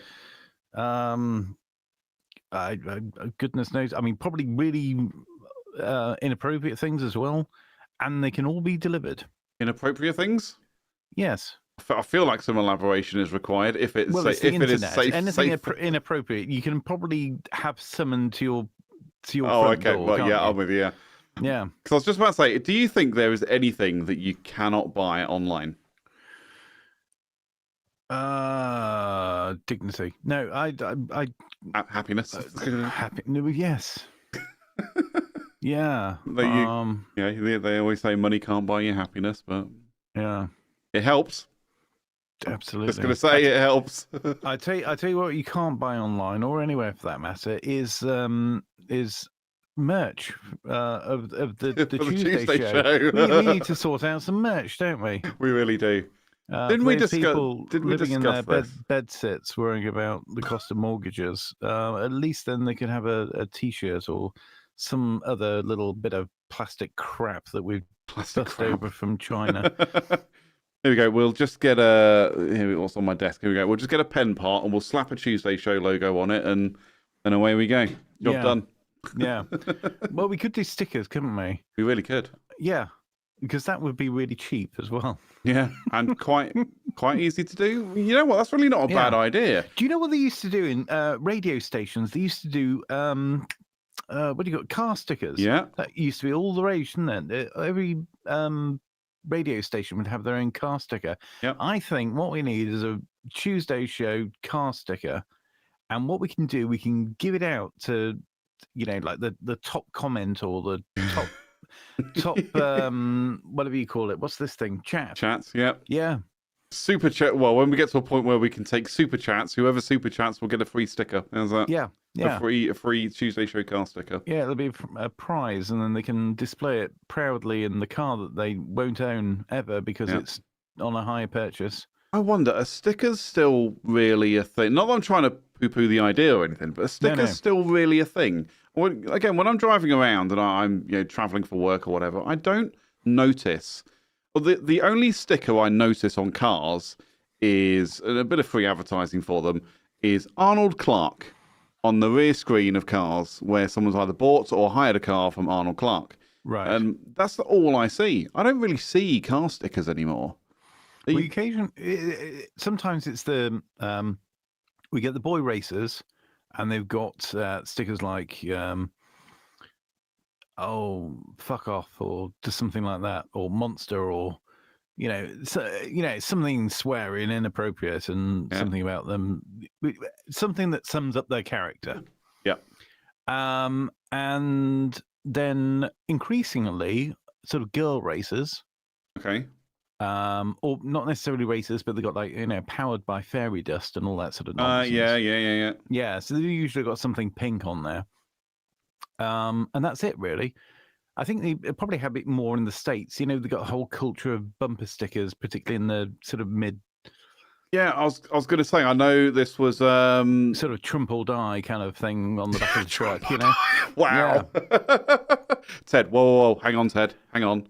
That's what happens when you get really bad indigestion. True, yeah. Sorry, I need to interrupt this broadcast for a very special announcement. We have our first comment. Oh, really? We have our first chat. Dun, dun, dun, dun, dun, dun, dun. From Ruby Red Lily. Stickers, yes. Car stickers, I don't know. Lol. Oh, yeah. So now I know in gaming culture, stickers are a big thing. My computer under the desk here does have a number of stickers on it. Yeah. But it's they're all kind of related to things that I've bought. So I've got a couple of that it says powered by Samsung SSD, because I bought some Samsung SSDs, so I put those on there. I've got a Logitech G for when I bought some Logitech gear. Right. I have an Empire sticker. One of our favorite bands, Empire. Yeah. I have a sticker from them from when they sent me some merch. When I bought some merch, I've got a Shure sticker from my microphone that's on there as well. So I've got one of those as well. Yeah. So where have you got all your stickers? Where have you stuck them? On the glass on my computer. Oh, right. On my tower. So I've got a clear glass side so I can see all the gubbins inside. Again, that's a gaming culture thing. So all the gubbins inside as well, I can see it. And that's where I've put them. And that's very much a gaming culture thing, is put stickers on your computer. Right. Okay. I've never really nothing. I mean, I get stickers like anything else. Like you say, you buy microphones or bits and pieces, and they come with a sticker. And I think, not entirely sure what to do with this, but fine. But then it's a bit like a tattoo, isn't it? Like, well, which tattoo do you want? Why would you want it there? And if you stick something on something, it's kind of stuck, isn't it? So it's there now. It's there now. It exists. You get that with people with their laptops, don't you? The back. What do you call the back of it? What's this? The lid. What's that called? The lid. Lid. Or the back of the display back, but the lid is generally. So you got the back of the laptop, and then some people have just got them completely covered in stickers. Yeah, some people do. Yeah. Our good friend, your friend of mine, Romanic, he has many stickers on the back of his Mac. Okay. But again, it's a cultural thing, and there was a time when people would sticker bomb their suitcases. Stick a bomb in the suitcases? When you stick loads of stickers to something, it's called sticker bombing. Oh, I thought you meant stick a bomb in there. I mean, they could. I mean, for some, it's a cultural thing. But, yeah. Yeah. But no, you're right. You're right. On suitcases, you used to get the stickers that say, I've been to Cleethorpes or exactly such and such, and sometimes it was sort of thin on one end and fat on the other, and it looked like it's got a bit of impact. Yeah, a bit of perspective to it. Yeah, so it looked like you were kind of looking at it from the side. Yeah. Yeah, Jamaica. No, she went on her own. She went to her own course. Snap. Fantastic one for the dads. That was so that's stickers for you. But car stickers, I mean, I remember there was a time when car stickers were a big thing. Even in the UK here, they were a big thing. Like, I saw one that just said, I'd rather be kayaking or something. Or, the classic one, my other car's a Porsche. Yeah. That someone's put on the back of a Fiat 500 because, they think it's ironic. Yeah. I feel like it's more moronic, but whatever. Not that I want to attack people that do that. You find that funny? That's cool. That's cool by me. You do you. But I just don't notice car stickers anymore. You see how I tried to backpedal there? I think I succeeded. Yes. You thought you were going to offend people terribly. No, I tell you what you do see sometimes is charity ones. So, Dog Trust and RSPCA and things like that. You'll see a little sticker because you can clearly, So like the back of a RAV4, they'll be like slow down for horses and think bike and things like that. Think bike, the classic English heritage, which the red square, the little bit looks like a little castle symbol. Yeah, well, English heritage. You get some at the front on the windscreen, so you get those sorts of things. People used to have AA stickers. And then before that, they'd have AA badges that stick to the grill. I always thought, when I first started driving, I thought that was very cool. I was like, I wonder if I joined the RAC, whether I could get them to give me an RAC badge to put on the grill of my car. And I never followed through with it, though, so I never know if I could. But I probably couldn't have. But then again, I could have gone to eBay and bought one. And looked very stupid with a nice metal RAC badge on the front of my Fiat Cinquecento. It would have looked so cool, or even better on the Punto, which was the second car. Would have looked amazing. Yeah, I think that kind of stops at the kind of 80s. I mean, and even only if you've got like a classic Jag or something. It's got to be a classic car that fits. Yeah, a Rover 75, maybe you might get away with it. Ooh, just about on a Rover 75. But there was some. But I just don't see them anymore. Like, so you get the usual. The Think bike is quite a common one, I think. But usually, the only sticker I tend to see on cars, as I mentioned earlier with Arnold Clark, it's like a sticker for the shop or the the garage it's been bought from, the dealership it's been bought from. But even then, when I started driving, I mean, I hate stickers in my car. I hate them. Yeah. I take them off as soon as I can. Like, I bought a car, my old Astra that I bought from the car shop. That was the name of the place, everybody, the car shop. Came with a big sticker in the rear window that said the car shop. I just ripped it out immediately. Yeah, you got to be careful. You can't just say sticker in the rear, because that could be picked up by an algorithm somewhere. I was going to say, that's an entirely different thing, ladies and gentlemen. But yeah, no, I just took the sticker out immediately. Yeah. Like, before I even left the car shop, I took the sticker out. The guy was looking at me. I was like, I just don't like stickers in my window. Yeah. Thanks. Thanks That's anyway. Here's one for you. It's a bit of nostalgia, I guess, in a couple of senses. When I was younger, my dad always used to have company cars. Yeah. Pretty much most of the time that I would remember. And one time he was between jobs, so he knew this was coming up. So we had a little look around because he was going to have to lose his car for a period of time. Yep. It's only about a month or so. And at the time, it was only him that had a car. So my mum didn't drive and all that sort of thing. So we were looking for a car to buy. Found one, which was an old Lada. And when I say an old Lada, I don't mean a fridge, by the way. What they now call a pantry. Yeah, so we're trying to drive around this pantry. It's ridiculous. Anyway, he bought a Lada, and it's one of the really old Anglo ones. It's like two boxes, one on top of the other. You know, the sort of thing. Yep.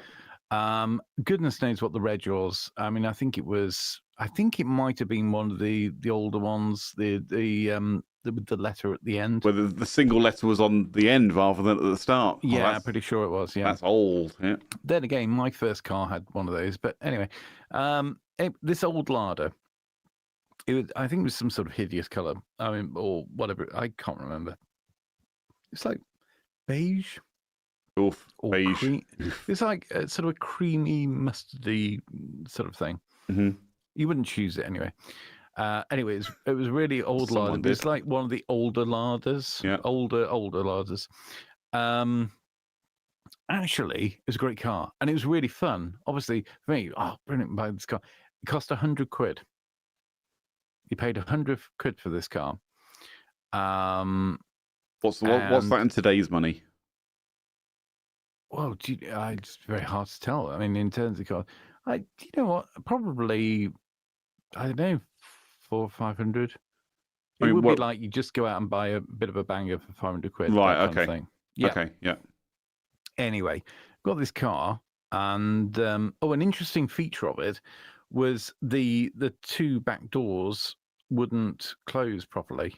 and they kind of swing open. So what we ended up with, because you got the door handles on the inside, but there were proper door handles, you know, the type you could put your hand in, kind of thing. And it's so we got a bit of rope and tied a bit of rope between the two handles. Brilliant. To hold the thing together, which actually doubled, because this is in the days before rear seatbelts. Doubled as a seatbelt. It doubled as a seatbelt. Yeah. So I'd be sat in the back with a length of rope stretched across to hold the two doors closed.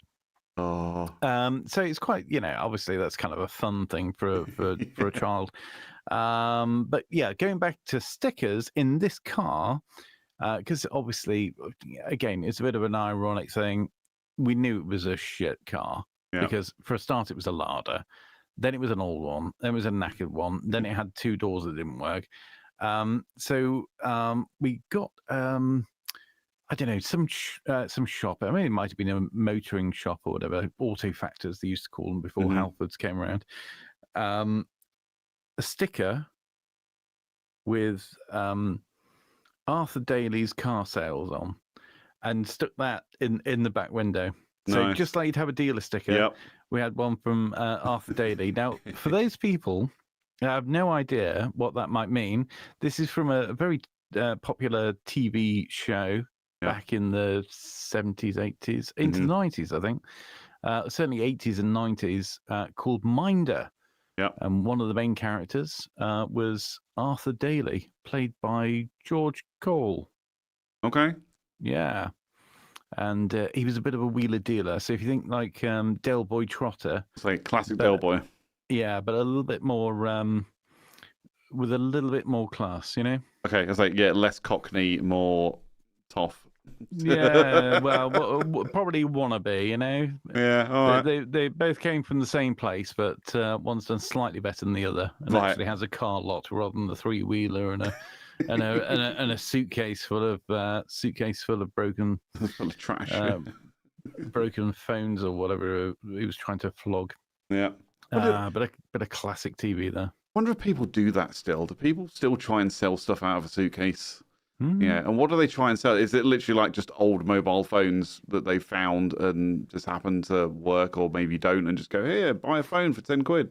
Well, we still get street traders, don't we? Do we? Yeah, get people out trading on the streets. Okay. Well, not just here as well, but certainly in Europe and the likes, they get a lot. Yeah. I think that a lot of them come from elsewhere. But I mean, if you imagine, I'm sure you've probably been on holiday in places on a beach, and there's somebody coming along with, either a trolley full of, one of those kind of carts that you sort of. I've seen those in Europe. Yeah, I've absolutely seen those. I don't recall really seeing anything like that in the UK. But then again, I don't really go outside that much. But hey, people in the chat, there's 4 of you watching right now. Let us know. Do you get street traders where you are? I'm actually genuinely interested because I haven't seen one for a long time.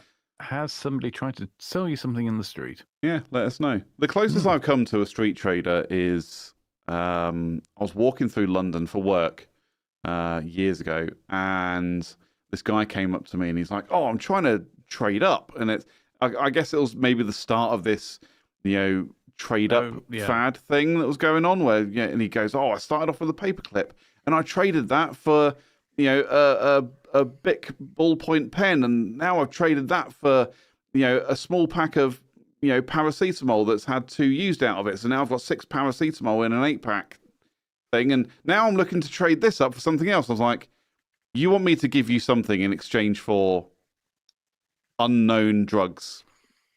I'm good, thanks." And he went, "No, it's perfectly safe, mate." I'm like, I'm all right, thank you very much. I'm like, I don't have anything to give you for this. Was he filming?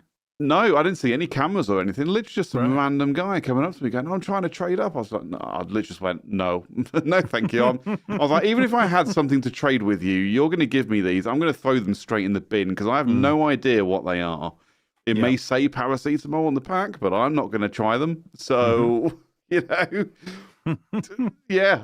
that's literally the closest I've ever come to a street trader. Like, again, somebody with a cart that is going around trying to peddle their wares or whatever. Yes, I've been to like markets where people turn up with a van or whatever and unload onto tables, and sure, we've all been to those. But yeah, an actual street trader, no, I've never experienced that in the UK.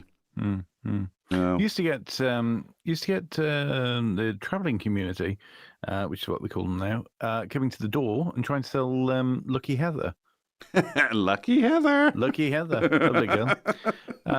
Yeah. It's a strange idea, isn't it? We had one. Maybe no, I'm going to tell it anyway. So the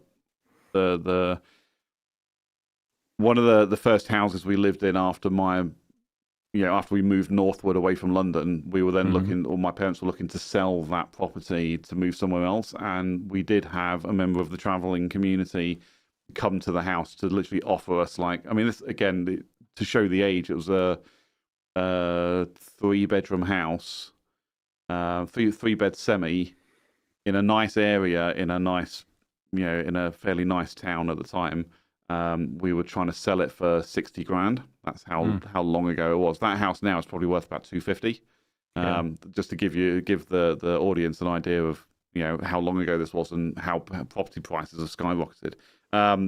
Literally a traveller came to it and just offered 50 grand cash.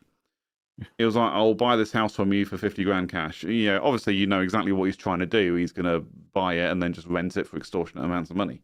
Because he's part of the travelling community. It's just how it is. He identified himself as that. He obviously used the now derogatory term for a member of the traveling community at the time. And yeah, my parents were like, no, we're good, thank you. We don't want that. We're going to do it properly. Because but I could see how people would get suckered into something like that because they're just like, well, the whole process of moving house and selling and buying it is just a nightmare. Or someone's literally coming on and offering me 50 grand cash, and I can still go and buy a lot with 50 grand. I can pay off the mortgage and then but you've still got the problem of actually moving. Well, yeah, you have got that, but also, I mean, what would you do? I mean, obviously not 50 grand. I mean, 50 grand, you could spend that quite easily. But if you did sell a house, what good is that amount of cash? Because even if you try and put it in the bank, they'll be like, oh, where did this come from? Yeah, they'll just be like, you've got all that going on these days. Yeah, exactly. You just couldn't do it.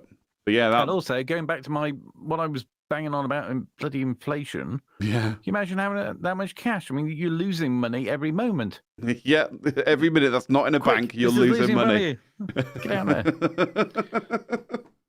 I tell you what, you said, if I could go back in time and give myself some advice about, looking after money, I'd go back with like 4 bits of advice, very basically.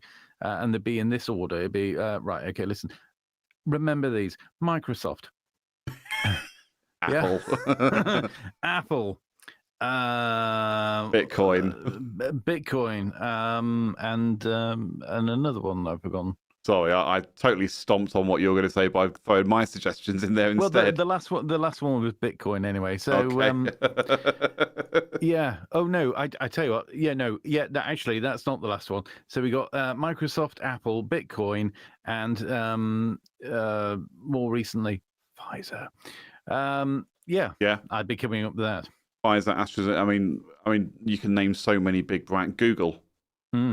Oh yeah, that's another good one. Meta, SpaceX. Pick a massive brand that exists now, and just go. But just look around the room. Okay, I'm looking around. I'm like, okay, Logitech, Samsung, something. Anything that is basically now a huge brand. But yeah, absolutely, Microsoft, Apple, Google. The 3 massive tech brands in the world. Go for them. 2 words. Go back in time. Buy tech. Yeah. I mean, to be honest, I mean, you get in early enough. I mean, I remember the kind of early days of cryptocurrency, where an old friend of mine was doing what they then called protein folding. It wasn't called mining. It was called protein folding. Okay. And he was doing this again easily like 15 years ago. And I'm like, and he was telling me what it was all about. I was like, oh, this sounds a bit naff. Sounds like you're just using your PlayStation for nothing at this point. I don't know if he ever got anything out of it, honestly, but yeah, I mean, back then, I mean, if I could go back even 15 years, I'd literally just tap myself on the shoulder and just be like, buy a Bitcoin. Just because they were pennies when they first came out. You just go buy Bitcoin and then watch it explode. And that would have to be the second piece of advice. Would be buy Bitcoin, don't sell it for 10 years. Yes. Yeah. Hold on to it for 10 years. Just don't even say why, but just say, just keep a mental note. Don't sell it until this date. And then literally, just watch it explode. How much money have you got? All of it. Sell it. Yep. Buy it. Buy it. So how much money have you got? I don't know, 50 quid? All of it. Yeah. All of it. And the next time you got a fiver, that as well. Yeah. Anytime you find yourself with spare change, just keep buying it. And then, until you get to a point where you can't afford to buy it anymore, and give it a year or so, you'll understand what I mean when I say that. But then don't sell it for 10 years. And I'd be like, okay, sound advice. Thanks very much. I can tell you this much, I would not be working today. And then they say, so what do I do in 10 years? Yeah, don't sell it then either. Yeah, well, no, literally, I think everyone's kind of got a price, don't they? It's like, don't sell it for 10 years. Well, why 10 years? Well, in 10 years' time, you'll find out, and then you get a choice to make as to whether you keep it or sell it. But at that point, I'd be like, well, I'm watching this thing fluctuate up and down, and it's like, yeah, I've said it to you the other day. I was, because I was looking at the old crypto stuff, and I've got 0.0000008 something Bitcoin. It's worth about 60p. But it's hit a point where it's just going up and down more. It's not skyrocketing like it did. It's obviously kind of hit that plateau where it's now just going up and down like any other stock would. Well, no, it depends on where you're looking at it. Because if you're looking, I mean, the thing is, if you look at it on a scale like I am now, it's like this. Yeah. But what you've got to do, you've got to dial it back. You've got to come back on the graph, and then you will see actually it's a massive spike. Oh, it's still going up. Yeah. But that's the thing. You've got to look at it as a more of a long term, thing. But it's past that point where, in a matter of days, it skyrocketed. It just took off massively, and it jumped thousands of % in a day. Yeah, I mean, it's still taken time, but relatively speaking, when you look back, if you go to what did it look like for the whole of its history, then hang on. Do. See, even that's not enough. 12 months. I mean, 12 months doesn't tell us anything. Well, 12 months actually does tell us something. It tells us, you've got a spike. If you look at the last 12 months, it's a spike. Mm-hmm. But if you go back, 5 years, it'll be a spike. Yep. It is about standing back and looking at the bigger picture. Yeah, I'm just having a look at. People won't do. No, that's why there's a market. That's why there's trading. It's because people look at it and they go, "Oh, Christ, gotta sell." Yeah. Oh, crikey, gotta buy. Well, that's and it. Only half of those people are right. Yeah, exactly. Yeah. But exactly, and that's it. I mean, I've just looked at mine now. I think I because I had it in some random. I put £1 into a random cryptocurrency. Mm-hmm. It dropped 30%. Almost immediately. It just dropped. I was just like, oh my God. And I left it there for weeks and it didn't move. Again, it had the little kind of thing. But I did the whole zoom out thing and I was just like, it's quite clearly on a downward trend. Yeah. So I transferred it into Bitcoin when Bitcoin was a bit lower than what it is right now. And I'm back up to like 75p. But yeah, I've then gone, well, what I'll do is I want to transfer that back into the fiat wallet, so I can get my GBP out of it. Yeah. But now what it's doing is it's roped me in because I now don't have enough Bitcoin to sell. I have to buy more to then be able to settle. And I'm just like, you asshats. Okay, but it was £1 to start with. Yeah, and I've lost 25p. Okay, but okay. Well, here's the thing. When you put your quid on and it loses 30%, so you got 70 pence left. Yeah. All right, and okay. Let's assume it's not you. Let's say somebody puts 100 quid in, right? And it lose 30%, and we're down to 70 quid. 70 quid, yeah. All right. Now that is the time to go, oh, bloody hell, it's gone down 30%. I'm going to put another 30 quid in.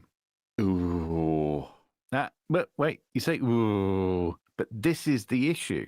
This is why lots of traders make a lot of money. It's because people will put in a quid or 100 quid or whatever. They'll see it go down 30%. They'll go, oh, I'm going to sell. But you know what? You haven't lost anything until you sell. As soon as you sell it, you've lost 30 pence. Yep. If you wait, yes, you could lose a bit more. But if you wait long enough, you will get back. But you will never get it back if you sell. No, that's true. That's very true. But if you buy more and then it goes back, then you've got more. Yeah.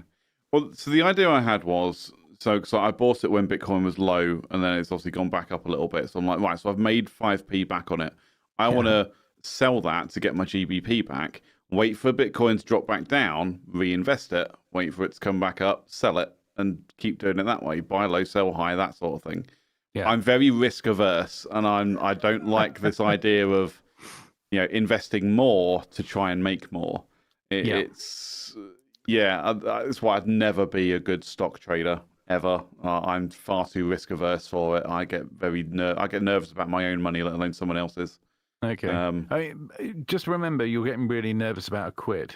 Yes, exactly. You have voluntarily decided to take a hit of 30 pence on, because you looked at that and thought, "Oh crikey, I've lost 30 pence. Yep. I better not lose the other 70 pence." Exactly. And then made a snap decision on that basis. Yep. That's exactly what I did. Yeah. I mean, did you remember that it was only a quid? Yeah. Oh, yeah, absolutely. But I'm also like, but that's, I'm not going to make money if it's losing money. But you're definitely not going to make money if you, like, the old saying, okay, buy low, sell high. Yeah. Yeah. Well, it works the opposite way. So considering you in that event, so it's a quid, it's gone down to 70 pence. All right. You've bought high, you sold low. You've done the absolute opposite of what you should have done. Yeah, because I didn't want to lose more. But you've only made that mistake because you've sold. Yeah, if you hadn't sold, you have not yet made that mistake. Well, that's true. Well, the only time that could happen, and yes, don't get me wrong, there are going to be coins out there that are just going to go zoom right down to absolutely nothing, and that has happened. But the chances are it's not going to go to nothing, and the chances are over time you're going to get back up. And do you know what? If you wait 6 months, let's say 6 months, why not? If you had to wait 6 months for that to go back to £1 and you sold it at £1, I thought, right, okay, I'm going to break even, you'd have £1. But you didn't. You lost it. I mean, you lost the nerve and you took it. I mean, now that I feel even more shit about my decision making,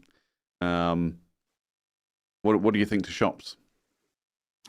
Are they still useful in today's society? We'll come back to shops. We will come back to shops. Well, I'm tired of you making me feel shit. So can we move on? I'm just saying. The next pound. If the next pound goes 20 or 30% down, keep it. Hold it. I'm not putting another pound in. That is how risk averse I am. I'm just not going to do it. Yeah. I mean, Bitcoin is, like I say, I invested in some random cryptocurrency that I'd never heard of, and I was looking at the trend again over time, seeing it was going up, and then literally the day after I put my money in, 30% down. I was like, what a waste of time and money. Well, yeah, because you looked at a trend of something going up. What do you think is going to happen next? It keeps going up. That's generally the idea, right? But again, I don't know this stuff. That's why I only did £1 and not 100. Yeah, what you need to do is find something that's going down and is showing some interest in going up again, but it's not quite doing it. Then buy that, because that's got the potential of going up. If something's getting up to fairly high compared to what it normally is, there's a very good chance that you're going to have a dip, and it is only a dip. Anyway, you buy it at the dip, you lose it. And that's kind of where you go wrong with that. And that's Jenga. And that is what? That's Jenga. How's that Jenga? It's just a saying. Don't worry about it. Is it? Yeah. Well, there's a saying that's passed me by. If you've ever seen the movie Paul, you'd have got that reference right away. I have seen the movie Paul. It's when the alien goes, and that's Jenga. Where something dramatic happens, and sort of, I don't know, someone dies or something, and he just goes, and that's Jenga. Oh, right, okay. So that's literally what I felt like with that. I was like, well, that's Jenga. So, okay. You play the game, you make a wrong move, everything comes crashing down. That's Jenga. Yeah. So anyway, all right. Let's not worry. Let's not worry about never financially recovering from that pound. So talking of pounds. If you talking of pounds, where do you think people should be spending their pounds? Online or in the shops? I mean, I've said it a few times. I said it last week. I've said it again this week. I am a millennial. I have very much fallen into the online shopping trend. not only is it more convenient to do that, a lot of the time you can find things cheaper by going online. I'd always just say always do your research, but I'm definitely an advocate for online shopping. But shop around. Don't just buy the first thing that you see. If you have an interest in something, by all means go to Amazon, because you get some great deals, and a lot of the time they are cheaper. But also have a bit of a shop around, because you might find it's cheaper somewhere else. As you look at things, you think, well, okay, people go into shops now and they look at things that they want or they might like, and they perhaps get inspiration, or they see a particular product, and then they go home and they look online and they find it cheaper, or they find, something very similar. Yep. Which must be very depressing and very bad for the retail sector. And, it must feel like you're in a really dying industry. Very much. But they still keep building shops. I They still keep closing shops. I don't think the retail industry just look at what happens on, bank holidays, or, when the latest iPhone gets released, people queue outside the shops to buy them. When there's actually perfectly good, the iPhone is a good example, is, people queue outside Apple stores to go and buy the new iPhone. I don't think that's much of a thing anymore, thanks to online. Because you can just pre-order it online and it'll be delivered to your door the day of release. That's a thing now. And that's the other part. Pre-ordering isn't a thing, but yeah, go on. Okay, but you know what I mean. Semantics. Classic Tuesday Show podcast reference there. Pre-ordering isn't a thing. But you can order stuff online and have it delivered to you the next day. That is the society that we live in now. I know it doesn't apply everywhere. My girlfriend, she lives it's very unlikely you'll get something delivered next day where she is. But again, 2-day shipping if you have Amazon Prime, but again, that's another subscription, bit of daylight robbery on its own, isn't it? You pay, over here I pay $8.99 a month for Amazon Prime. Do I have things delivered that validates that $8.99 per month? No, but I still pay for it. On the off chance that I might want to order something and might want to have it delivered the next day. Whereas actually I could save a lot of money by not having my Prime membership, ordering things as and when I need them, or stocking things up so I order enough to then qualify for free delivery. I just have to wait a few more days. And that's the thing. And it's like, when I get paid next week, I've got a list of stuff I want to buy on Amazon, stuff for the house and things like that. And I could easily just not do that on Prime and just have it delivered in 3 or 4 days rather than the next day. But because I'm, a stupid millennial, I pay for this subscription service just because I want something immediately. And the society is all about instant gratification now as well. It's that I want something kind of right now. Amazon, I can have it delivered tomorrow. Well, when I lived in my old house, sometimes I could have things the same day. I could order something before 1 p.m. and it will turn up the same day. And that's how crazy that is. And I did utilize that a few times just because it was there and it was convenient. And it's all about convenience, and I don't actually have to go anywhere to do it. So that's where online is really useful. The only other consideration, I think, when it comes to shops, and okay, well, I'm probably not talking about Tesco's, or maybe I am, but certainly in some places, in some cities, in some towns, there's a level of increased, let's say, lawlessness, where actually having a retail outlet could be less than profitable, or a loss, because you're actually having your stock taken or damage done. I mean, that's certainly something else that could have a massive impact, particularly in cities.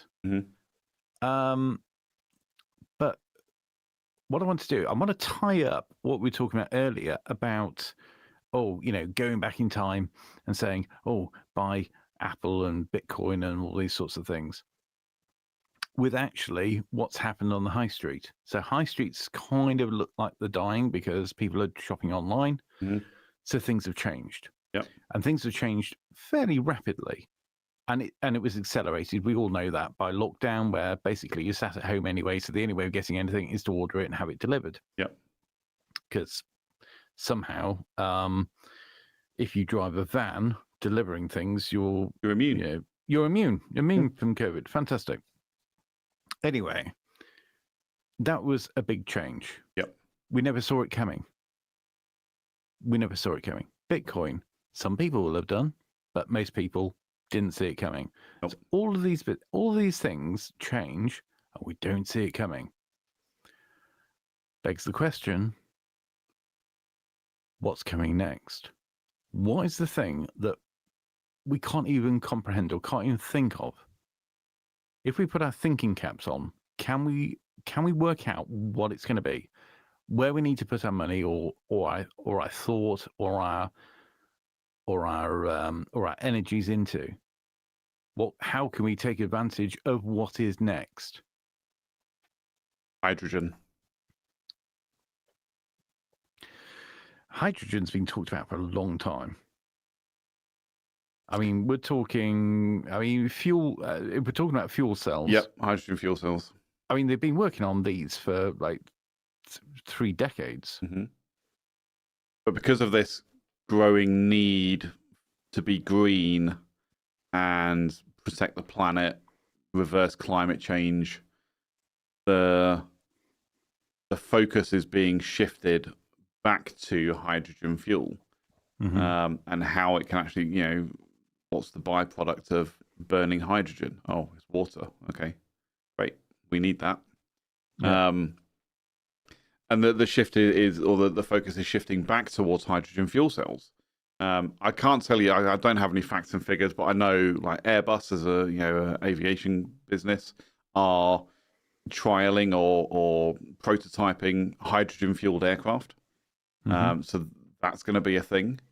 I think I heard like Rolls-Royce and Pratt and Whitney, aircraft engine manufacturers are trialing hydrogen fueled engines. Yeah. For aircraft. So maybe that's the next big thing that we're just not really aware of right now. There's not enough information about it to make a judgment call. But looking at where we're going about, again, sustainability, climate change, all of this stuff, where again, and we spoke about lithium mining for electric cars earlier on. There's more and more information coming out about the damage to the environment that causes, Mm-hmm. just by mining the lithium, let alone processing it and putting it into batteries, etc. And the non-recyclable nature of them. Maybe hydrogen is the place to start looking and start investing. What about nuclear? Is there? I mean, could there be a way of? Could we have nuclear-powered planes? I don't think it's beyond the realm of possibility. I'm sure somebody's thought of that or considered it at some point, but I've never heard anything along those lines. Jerry Anderson thought about it in the 1960s. Here we go. Who's Jerry Anderson? Creator of Thunderbirds, Captain Scarlet, Right. Joe Okay. 90. So in the TV show Thunderbirds, there was an aircraft in the pilot episode, actually, Right. called the Fireflash, which is a nuclear-powered or atomic-powered supersonic jet or hypersonic jet. Right. It was thought about then, but actually, interestingly, in that show, the thing that they raise as a concern, because they basically go, well, we've got nuclear-powered engines. We can, there's a bomb on board and they can't land. We've got nuclear-powered engines. We can stay up here for 6 months if we want.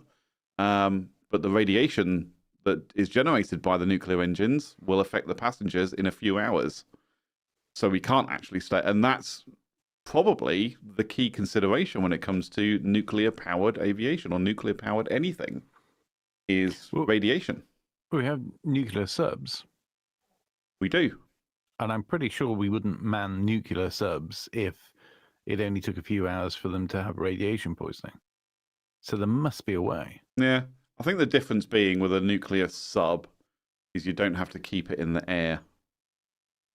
Well, I suppose you got, yeah. It just floats on water because it is a hollow tube at the end of the day, and you push out some of that air and fill tanks with water to make it go down. But they've got a lot of shielding and all that stuff. But then there's also the other thing. I don't know if it's changed recently. Maybe it has. Comments, let us know. But only men can serve on a nuclear submarine because of the radiation. Really? Yeah, it was a thing for a long time. I don't know if it's changed recently, but it certainly historically it was always only men can serve on a nuclear submarine because it obviously affects reproductive organs, and because men's reproductive, process cycles many more times than a female's does. Right. It's less of a risk for men to be exposed even to those low level radiation, but for a woman to, it would affect the reproductive cycle. And cause problems later on in life. And like I say, I may have changed now. I don't know.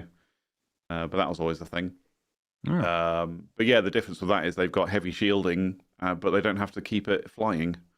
They just have to make sure it doesn't blow up in the middle of the ocean, which, again, I guess they do a good job of. But they also have to make sure it keeps moving. True. I mean, pushing a submarine around for months at end, for months at a time, still uses a certain amount of power. Yeah, I suppose you got water. I mean, water cooled naturally. I was gonna say, That's a source, isn't it? Yeah, I assume it's cooled via the water that's the ambient water outside the submarine. Anyway, I'm certainly not an engineer. Definitely not a scientist. I like how I say that, like almost an engineer. No, I'm not an engineer. I'm not a scientist. I practically know nothing. But if you do know what the next big thing is going to be, then get in the comments. Let us know. Let us know. Okay. Well, so what do we think? What's our conclusion then in terms of shops? Shops. What are your thoughts? Shops in a word, in 3 words. No, 5. In a few words. Shops might be nuclear powered. Indeed. And and you know what? I think that's a really good place to say, yes, do get in the comments to let us know what you think about shops, what do you think about technology going forward, where we should be putting our money or energies into things. Don't forget, of course, you can, of course, DM me at Ted James Media. You can also DM CJ at CJ Brooks FM. And, of course, you can email us at CJ and Ted at thetuesdayshow.co.uk. That sounds about right. And until we hear from you, and until next week, goodbye. Bye, everybody. Thanks for hanging out. See ya. Bye. Bye.